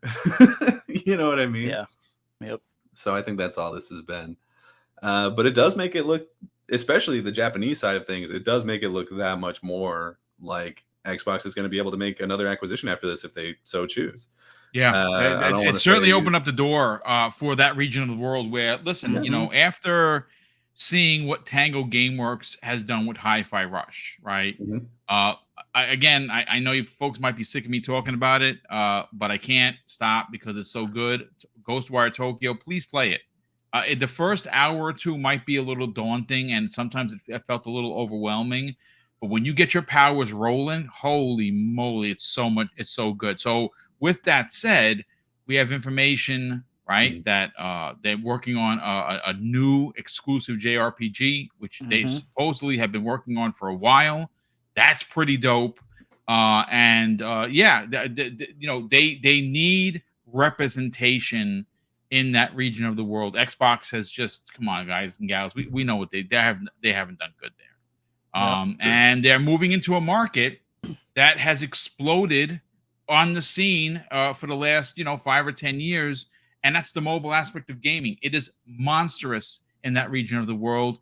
And what is Microsoft getting into?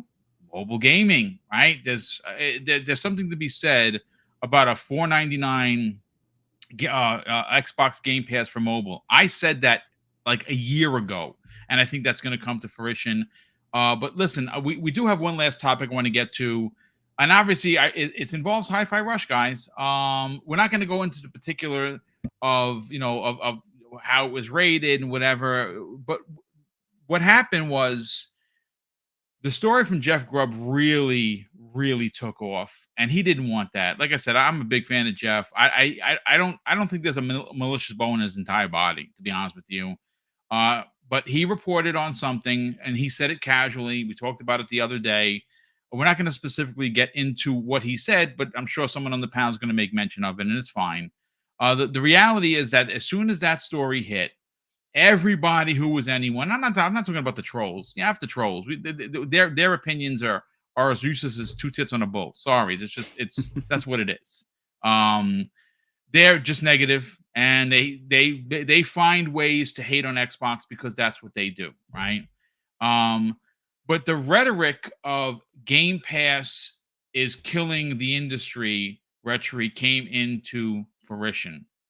And as someone who has dedicated his entire being on social media and your YouTube channel to Game Pass, I want to go to you first on this because it is worthy of a conversation. Boxenberg, did I miss you on the last topic, brother? No, you're good. You're good. Okay.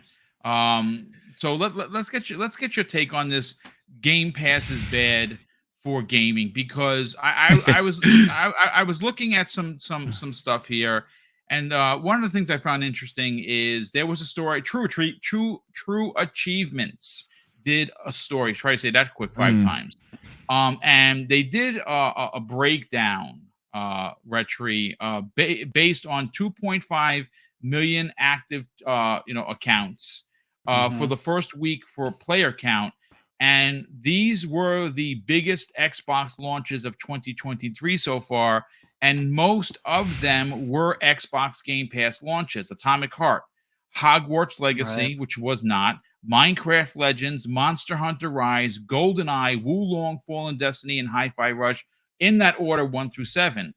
I don't understand. I am baffled, Retri, how the game metrics of sales is still equated with Xbox. That is how Sony does their business. That is how Nintendo does their business.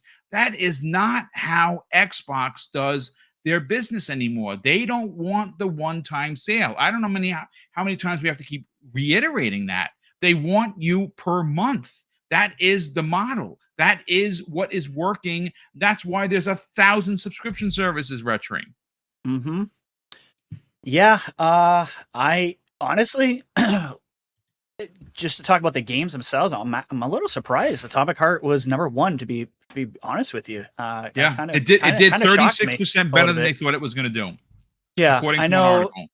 Yeah, I know. Like, was it Focus? Yeah, that's a Focus Entertainment Yes. title. So, Focus Entertainment.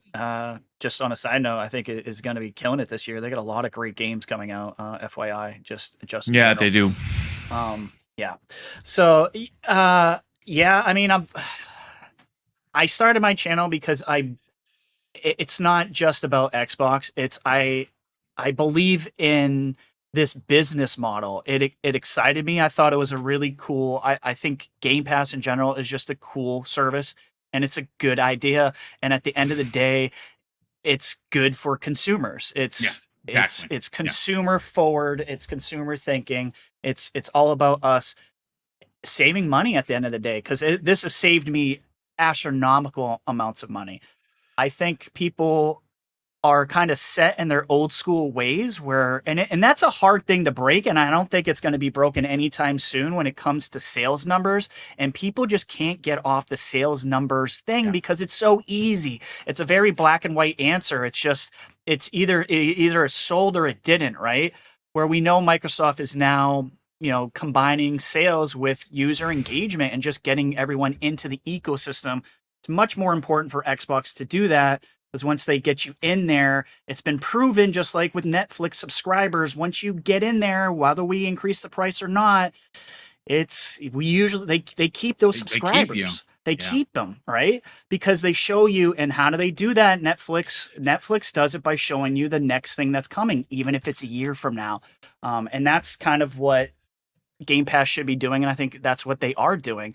I think the metric for their success has changed, and I think like I said, you're fighting the old way of things, and people just don't want to accept that user engagement is a thing, right? We've seen that with oh god, I can't remember the pirate one. Help me out here, I'm blanking.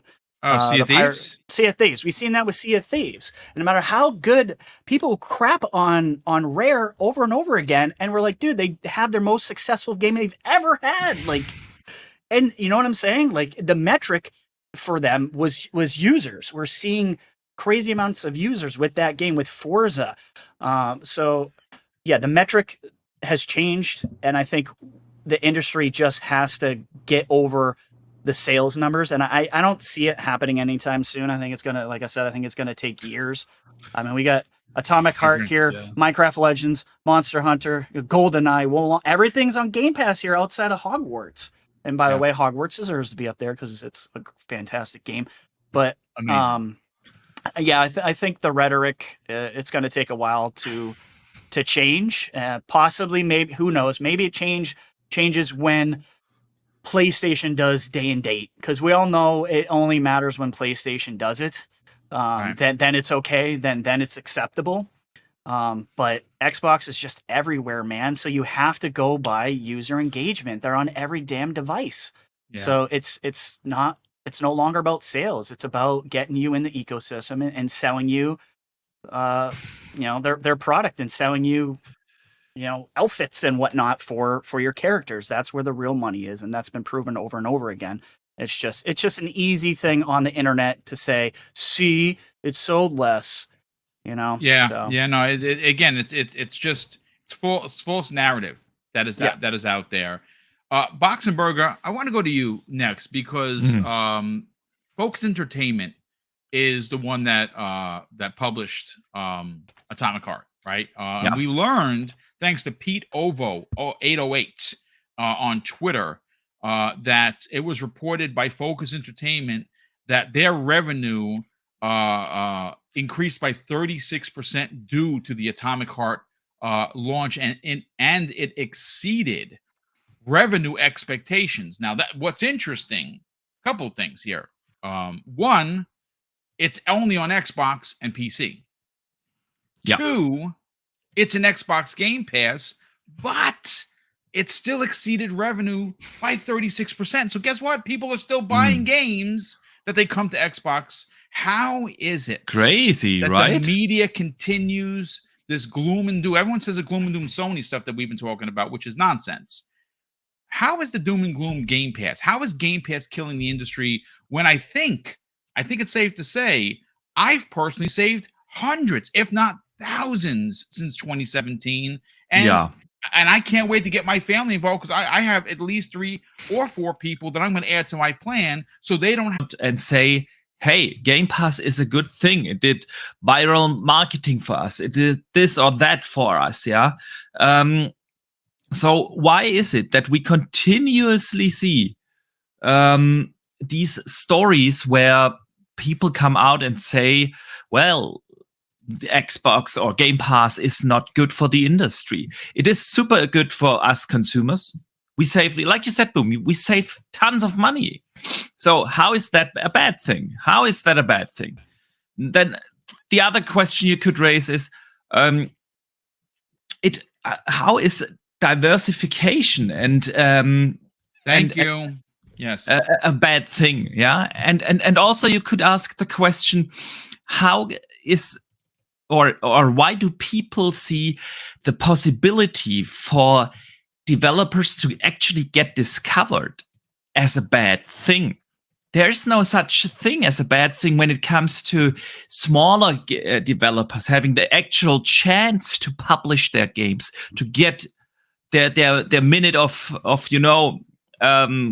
fame, which they would definitely not if they would stick to the classic traditional model.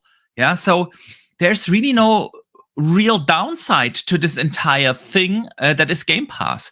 And by the way, Sony is doing it as well. They have their own subscription service. Granted, they are not doing day and date.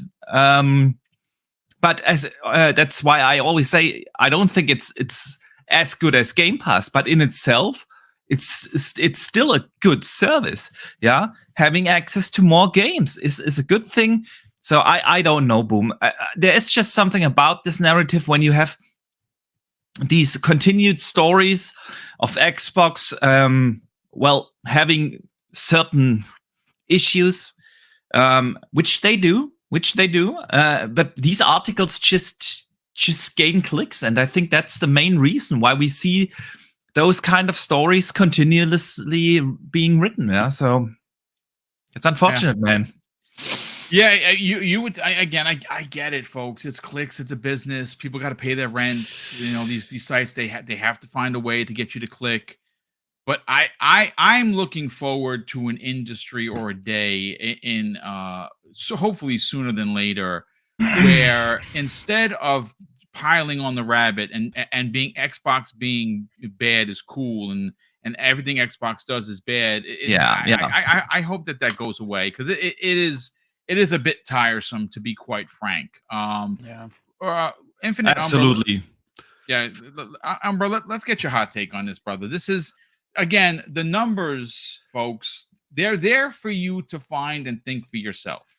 You don't need VGC or IGN or GameSpot or Jason Schreier to tell you that Xbox sucks or that it's good. I think you probably should know that for yourself. Again, but the real point here, Umbra, Xbox Game Pass is not killing the industry. As a matter of fact, I think it has brought innovation to an industry that was a bit stagnant, especially when you consider smaller developers. Like, for instance, I understand Vampire Survivors is probably the greatest game in that ilk in a decade. Like, it is a work of art in 8-bit. But, you know, there's something to be said about that game getting the traction it did, releasing on Game Pass as to just falling into a store. I mean, that is a perfect example of why Game Pass is successful, because it helped out one dude that made a game that has become one of the biggest games in quite a bit of a time. I mean, even if you go beyond just that, look at Pentiment, look at As Dusk Falls, games that many people would not have given a chance had it not been on Game Pass. I go to that. Outriders is a great example, even from Square Enix, for God's sake. Absolutely. Yeah. And they praised it, but then later on was like, Right. But Square, again, it goes back to my point earlier about how they seem confused. But yeah, no, you all hit it on the head already. I mean, the thing is that that metric of, sales is an old, outdated metric. Typically, and I'm just going to be honest right here, and I'm not trying to be funny, and it's our Hooves brothers. They're the ones doing it. Let's just be real. Let's not dance around it. When they saw that was like a 5-star meal for them. They were like, oh yes. When they saw that headline and saw Jeff Grubb had said that, and much love to Jeff Grubb. I like him a lot. They took his words and twisted it a bit, right? He wasn't quite saying it that way, and they kind of misquoted him. Not misquoted, but took him out of context. Like the context, right? Yeah. And he's not trying to create FUD. That's just not what he's about. If you've listened to him at all, like Boom pointed out earlier, he doesn't have that maliciousness in him to do that. And I just don't think he has any negativity toward Xbox, PlayStation, or Nintendo. He loves Nintendo, by the way. But yeah, I don't think that was the case. But I'm going to tell you, I've seen it. It's our Hooves brothers. Immediately, once I saw that was, said, for one, I found it weird, which is why I didn't jump straight to that's messed up. Oh, it didn't do well. Because we saw them praise the game. We saw them praise it, saying that it exceeded expectations and things like we saw that already. Now Greenberg came back out and was like, hold on, let me just squash this really quick. No, we're happy here. The numbers, blah, blah, blah. We couldn't be happier. So he came out and did that. That was the right thing to do. And I'm hoping Microsoft is more proactive when it comes to that in the future, because it's going to be more FUD trying to be created by our Hooves brothers. I'm going to tell you that now. And when it was out, like I said, immediately my first thought was they're about to have a field day on Twitter with this. And sure enough, they did. See, sales, this didn't do this didn't do that. And mind you, by some of the same people who actually took the time to play Hi-Fi Rush and knew that it was a good game, and they still jumped into it. So it just goes to show you that, negativity and rumors of negativity just spread around so much faster. That thing looks disgusting that you're fighting on screen, by the way. Yeah, I died a couple of times. This boss was hard. I'm like, is that the grave mine, cousin? Or it's ridiculously hard. I think you'll see me die like 3 or 4 times, because not only are you fighting this creature, a bunch of the other baddies coming. You'll see it. I see it. What a pain in the ass. It looks like grave mine. I'm buying this game, dude. This game looks so much fun. It's all the leeches around that are doing it for me. They're just like the squishiness. They're super gross looking. Yeah, I think it was disgusting. But yeah, see, that nastiness right there is what we get from. That's how we feel. That's the manifestation of our Hooves brothers nastiness on Twitter right there. That's what that is on screen. That's what I'm taking it. But no, it's really, that's what it comes down to. And a lot of our PlayStation family, they are stuck on that traditional style of gaming, and I don't think it's something they want to do. If PlayStation was day and date, they wouldn't be singing an entirely different tune. But since it's not, now they have to praise. Like I've seen so many terrible, unnecessarily negative takes. Oh, if you're broke, just say that. Sounded like some type of baby mama. If you're broke, just say that. It's like, what? Who says? What grown man says that? Yeah. If you're broke, just say that. Gaming is an expensive thing. It's not for everybody, and all of that. And it's like, that's the exact core feeling and experience that Microsoft is aiming for us, but particularly under Phil. He's like, when everybody plays, everybody wins, right? So that's their philosophy under Xbox. They're not trying to be necessarily exclusive. They want to be inclusive, right? And because of that, Game Pass has opened the doors for a lot of that, and it's a positive thing. This is why the ABK deal has always made sense, and this is why, by the way, you're going to always see me be greedy, Boom, because those games coming to Game Love the Pass, greed. Love the greedy Umbra. Yes, and people can say what they want till they're blue in the face. Well, if they, buying all these things up can lead to this. Yeah, I'm not focused on the what ifs of the future. I'm focused on what I get now. I'm not going to be here possibly 40, 50 years in the future. But what I can enjoy is some good old Capcom on my own Game Pass, can I?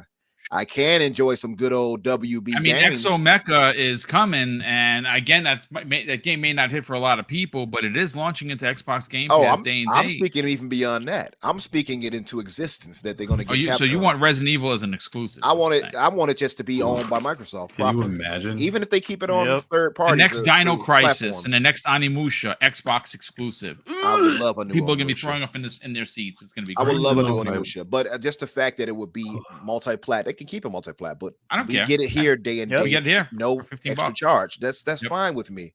You know, I think we've evolved on the Xbox side of things so much, where it used to be, well, we need exclusives. We need exclusives. Yeah, we still kind of get that, right? You won't see Halo on PlayStation, right? You won't see it on Nintendo, but you know, you might see them in Fortnite, I guess, Master Chief. But in general, you just won't see that happening. But so we do have some exclusives and some exclusivity. But as far as things go, it's the factor that having all these games day and date for us with no extra charge is a W. Don't let anybody else tell you any different. It's just the truth.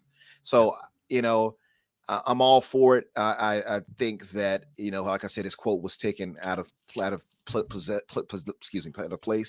I'm a little tired. That's okay, brother. Started to sound like Porky Pig after a second.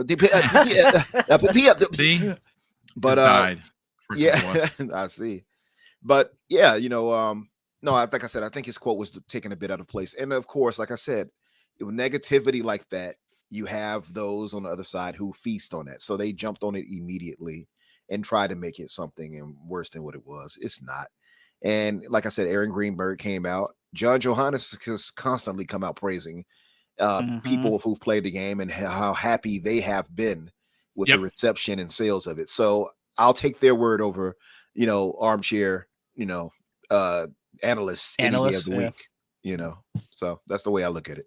No, I mean, it's good stuff. Real quick, Daniel, let's get your hot take on this, dude. Obviously, we know how the media works. A lot of sites ran with this, which is I'm actually surprised because they have access to all of the data that someone like myself or you or anybody in the chat. You just have to click on something or type it into Google or your favorite search bar, and you can find the information. The fact that it was suggested that this is the death of gaming, and Microsoft's to blame because of this ridiculousness is it's fun. Like I said, when someone outside of the gaming media that's just a panel member like myself or a podcaster says this, you're like, yeah, you know, that guy's a boob, you know, right? But when the media gets a hold of it and you're like, and they start writing articles, like, I get it, you got to sell your business, but Jesus Christmas, it seems ridiculous. Well, let's get your hot take on the doom and gloom that is, of course, Xbox Game Pass.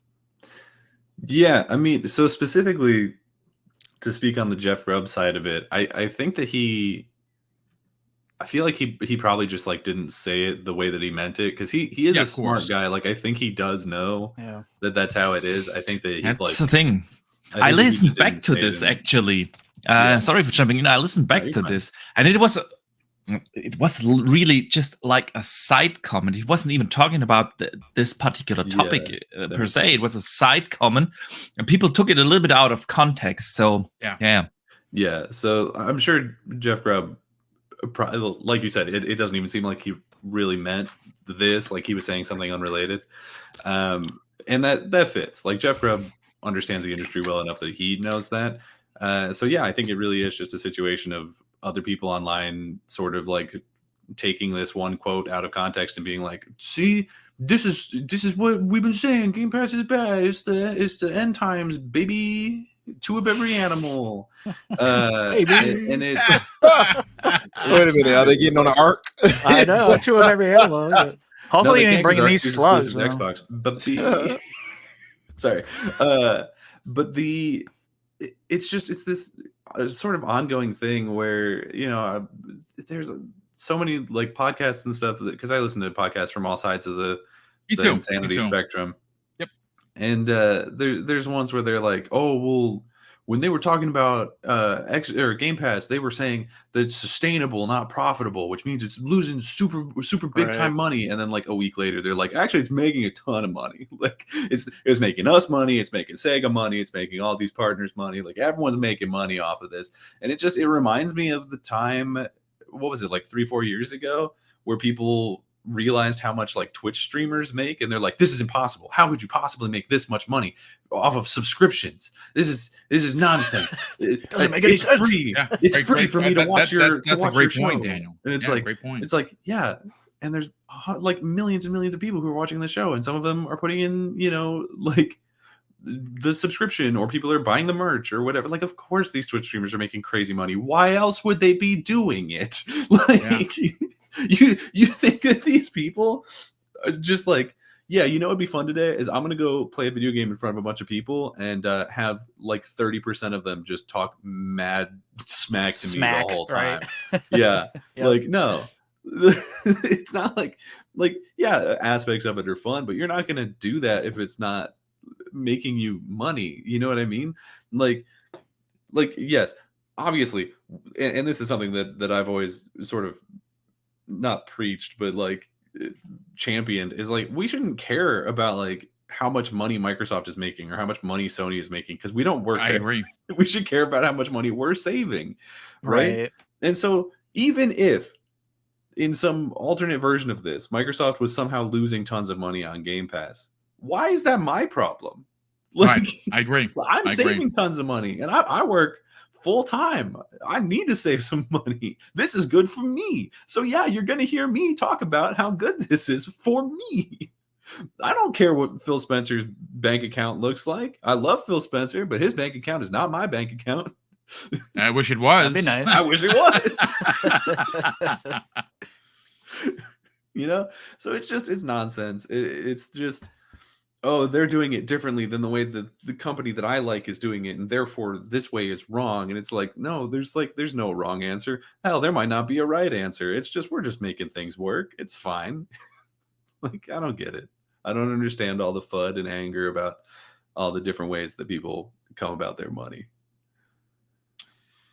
I mean, listen, at the end of the day, look, there's a lot of chatter in the chat right now about PlayStation. They spend too much money to put their. Let me tell you something, dude. All right, I'm not gonna say who it is because we don't do that here. You're entitled to your opinion. I say welcome. I welcomed you already. Hang out, have a chat. Sony's Jim Ryan 2 years ago came and told you to your face that you're not good enough, that you're not enough. He told you that. He did say that. Okay. There is a reason. Look, the numbers don't lie, folks. 30 million copies of Spider-Man 2018 sold. That is crazy good. But the question then comes up, at least in my logical thinking, is, okay, 2018 Spider-Man on a PlayStation 4 sold, well, let's say 25 million copies, because the other 5 million came from the PlayStation 5 version they made you buy again with Miles Morales. And I bought it like a knucklehead because I was like, well, I love Spider-Man 2018. I platinumed, I'll play through it again. I never got to it. So they got my money for nothing, right? If the 25 million PlayStation, the 25 million Spider-Man copies were sold, which is amazing. And I was 3 of them. Right. Well, there you go. There you go. But here's the finite point, guys. It's good. In chat. There's 118 million PlayStation 4s in the wild. Now, granted, my brother and I are good for 8 of those. I bought 4. He bought 4. Not a competition. Not because they broke, because we just upgraded. We like custom consoles. We had the original black version. Then we got the white Destiny version. Then the Pro came out. Then my Mrs. Boom bought me the God of War Pro because she knows I'm a big fan of Kratos, and I wound up having the God of War Special Edition console. So I was good. My family was good for 4, 8 technically if you count my brother. So again, that number is inflated to how that doesn't mean there's 118 million customers. There are those consoles in the wild, but when you consider they sold 25 million versus 118. It's pretty ridiculous, right? There's a lot of room for having a game that great in your service, which, by the way, they just took out. They just took the Spider-Man 2018 out, and people are like, yeah, no, it's okay. They said they were going to do that. I'm sorry. Why are we making excuses for $1 billion company that took a game out that should be there because it's first party that they own? You know why? I'm going to tell you why. Because I already broke down exactly what they're going to do. They're going to offer you Spider-Man 2018, Miles Morales, and Spider-Man 2 for $120, and people are going to buy it. Absolutely. 100%. That's what they're going to do. I just want to make up a little. Go ahead. Yeah. Sorry. No, I just want to bring up a little point on that. There was stories about the little hit stories on Xbox Game Pass taking out 12 games in 1 month out of Game Pass. And it's funny enough, within the next month, PlayStation's taken away 32, including Spider-Man. So there you go. No, I mean, listen, a great point. Listen, folks, I want to catch up on the Super Chats. Been quite a few of them more. I want to thank everybody that came in. We had over 500 people here, which is awesome. Wow. Obviously, nice. I saw a lot of new names here. If you are new to the channel, we're on the hunt to 15K. We hit 12K beginning of the year. That's awesome. And we're marching along. And if you're enjoying the content, I do this 5 days a week, Monday through Friday, all different shows, all different panels, all great content. We don't use hate. And when we do talk negatively about a particular subject or a brand, we do bring the actual facts that you would find that it's not just us piling on the rabbit, so to speak. We had Dreadful Sean drop a very generous $5 super chat and says, don't forget Sony raised their prices on Steam games in certain regions around the world. Yeah, you know why? That's no one's talking about it. That's a great point. I heard about it through, I think one article was written, I think, and no one's talked about it because, well, yeah, Sony does what Sony does, right? That's what they do. Sony Nakamura drops an additional, very generous $5 super chat and says, I feel like they are petty enough because they don't want to pay Microsoft. I mean, it's possible. If that happens, could you imagine in a world where Jim Ryan got out with a megaphone like Crash did to Nintendo and said, we are going to die. And this is not, we don't want to, I'm taking my ball and I'm going home. And they don't put Call of Duty on PlayStation.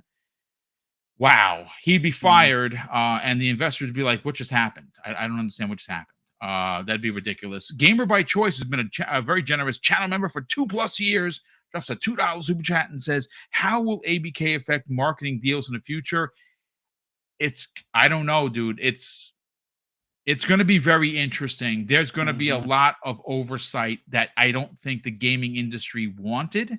And I think Sony ultimately has burnt a significant amount of bridges outside of their relationship with Activision and specifically Microsoft.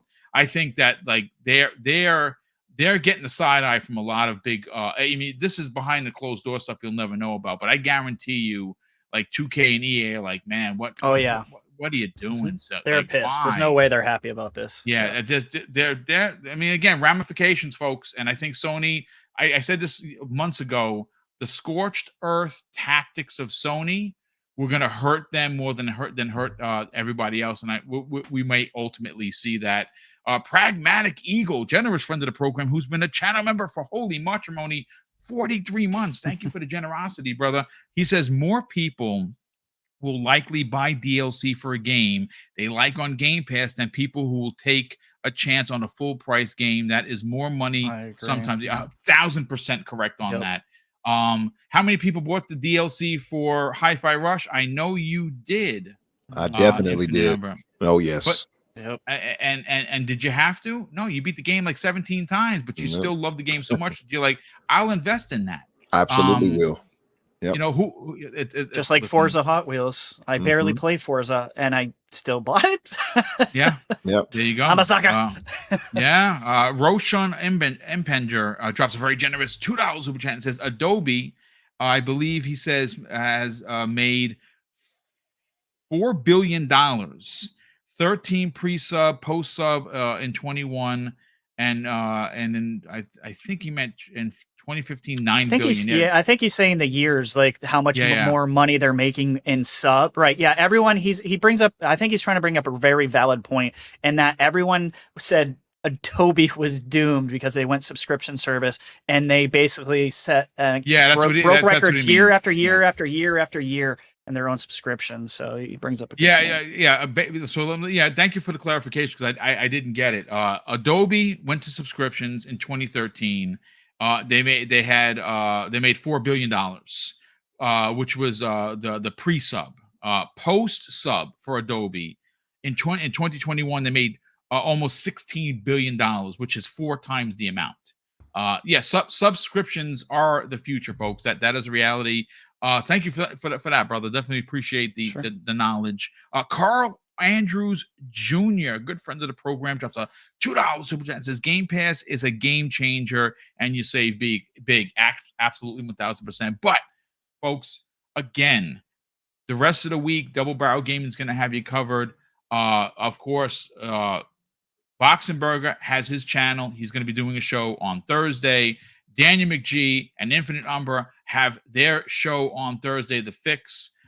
So I obviously stay tuned to their channel as well. And of course, Retry is going to have you covered with all the news. Folks, this is everyone that's on this panel brings something very positive and, more importantly, insightful to the gaming community. So I ask that you get out there and you subscribe to everyone here, and I make it super easy. Go into the show notes, and it's 2 clicks. Click on the creator's name, click sub, and if you're generous, and I think you should be, click the bell icon so that you are notified every time anyone on this panel is putting out content. Boxenberger, sell your brand, brother. Talk about one of the best places for everything and anything gaming. You have a great show with Wandering Dutch on Thursday. Talk about it. Thank you.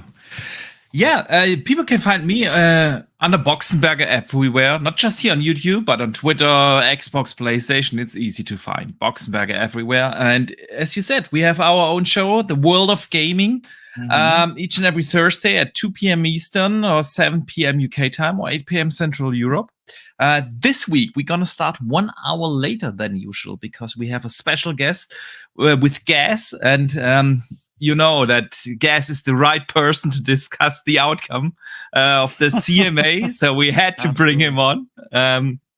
And it's going to be super awesome. So, yeah, definitely tune in for that. And other than that, I'm always on Twitter. So, just hit me up there. And boom, thanks again for having me. I hope I can guest more often over the next months because it's always a blast on this show. So, thank you. Yeah, well, listen, thank you so much, brother. Definitely appreciate you being a part of today's show. And obviously, you were a big part of the Xbox Factor podcast for years. And obviously, you know, real life gets in the way. But we definitely, anytime that you want to join us, feel free just to pop in. You have the key to the front door. You don't need an invitation, brother. That you definitely don't need that. Retry, sell your brand, brother. Talk about. And like I said in the beginning, you're going to be incredible busy. Hey, real quick. I'm sorry. Hargeet Chani. Go for it. Drops a very generous $5 super chat, but he does what he always does with that beautiful smile of his. He gives a code away for Hi-Fi Rush, and if you're quick enough with the keys, and I'm usually not because I'm an old man, listen, try and get it. But Retry, sell your brand, brother, because what you do, not only on your own channel, but what you do on Sundays with Web Dave and with the Gamers Council podcast is phenomenal work. Love what you bring to the industry and the gaming, gaming circles that we roll in. And I'm super, super excited you're part of this show each and every week. Thank you, sir. Thanks for having me, Boomstick. And of course, thanks for coming in, Box. I miss you, brother. I miss you too. So you can find me Game Pass _daily on Twitter, Game Pass Daily on TikTok and YouTube. And of course, we got Gamers Council every Sunday at 7 p.m. Starting to do some streaming on my channel on Game Pass Daily on if you want to see what our community game nights looks like and what we're kind of playing out there. But yeah, so any Game Pass, I'm gonna be super, super busy making lots of videos. I'm going to start getting into long form content again, like I used to, and do short form content as well. So yeah, I'm excited. This is a great year. This is no longer 2022, folks.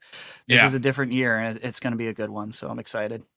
Yeah, I agree. I think there's a lot. Listen, gaming as a whole, folks. I mean, it's just so much. Again, I'm a Spider-Man stan. I cannot wait for Spider-Man 2. It's got the real Kraven the Hunter, not the one that chews people's face off that Sony's doing in with Sony Pictures. Don't go see that film. It sounds freaking terrible already because the guy transforms into a rhino. Wow, it's just crazy. But Zelda's coming out.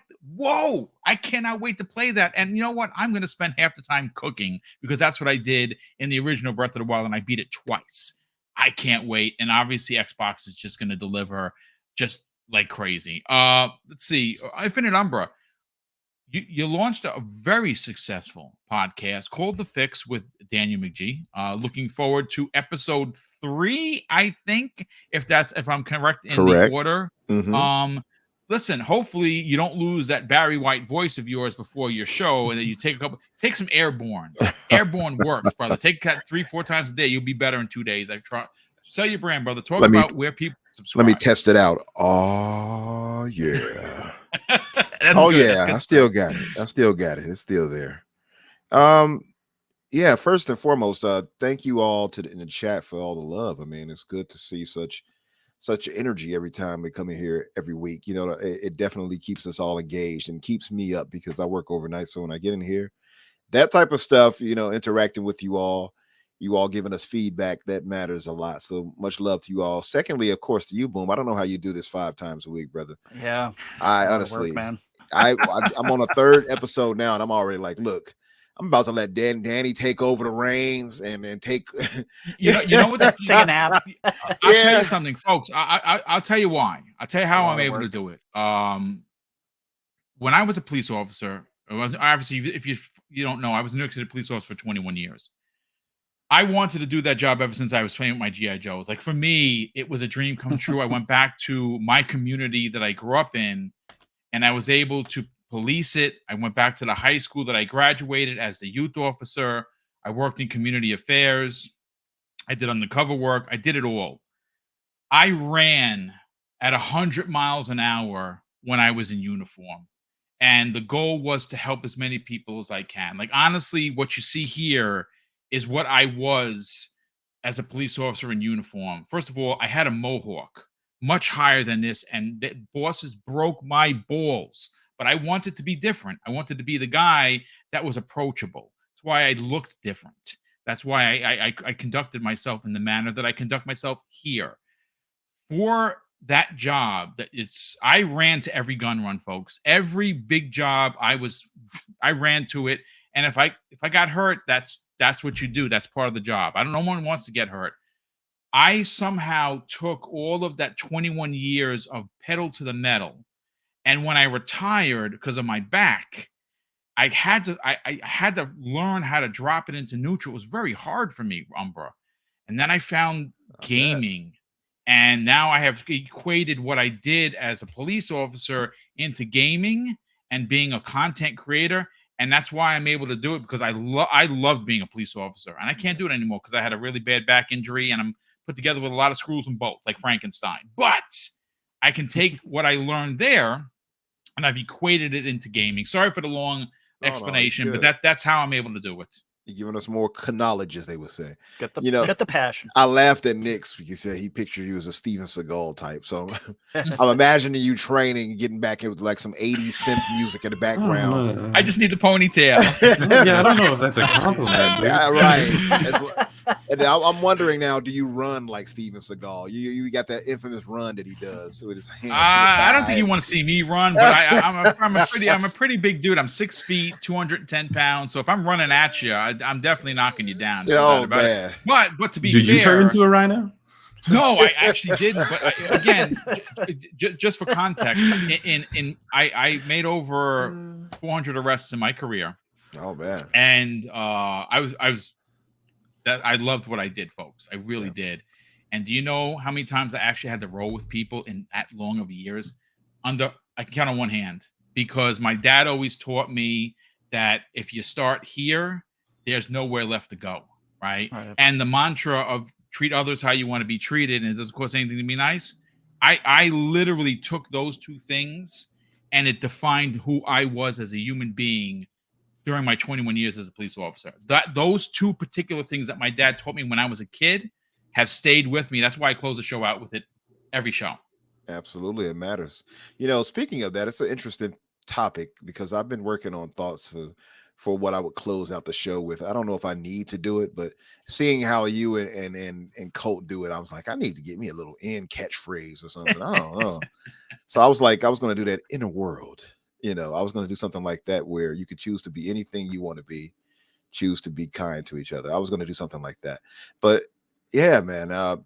But like, much love to you though, Boom, doing what you Thank do you, sir. here. Thank you. No doubt. And Box, is good to have you back here with us, brother. I figured you abandoned us. I didn't know, man. Never. I figured you gave up on us. You're like, phooey. I don't want to go back there anymore. No, but by the way, Box was helping me out a lot in the background, just getting the show started up too. So much love to you for the help you've given me, brother. Of course. Yeah, and there's been a few other people, that I might not be shouting out here and there, but you all have put in to help me, and that's one thing I have to say I really love and appreciate about this community of ours. And so when I say that stuff, I really do mean it. I don't think the PlayStation community or Nintendo community is as tight knit as we are in helping each other or appearing on each other's podcasts or just holding each other down like we do. And I really appreciate that about the Xbox community. It really feels like a distant family in a way.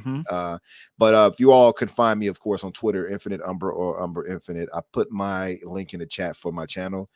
Thank you, Safe Space. Please, they're almost at 1,000, folks. They're almost at 1,000 subs. Almost. Thank you, Safe Space Invader. He just subscribed, and if anybody else would be so inclined to subscribe to it, brother, I would appreciate it. We would appreciate it.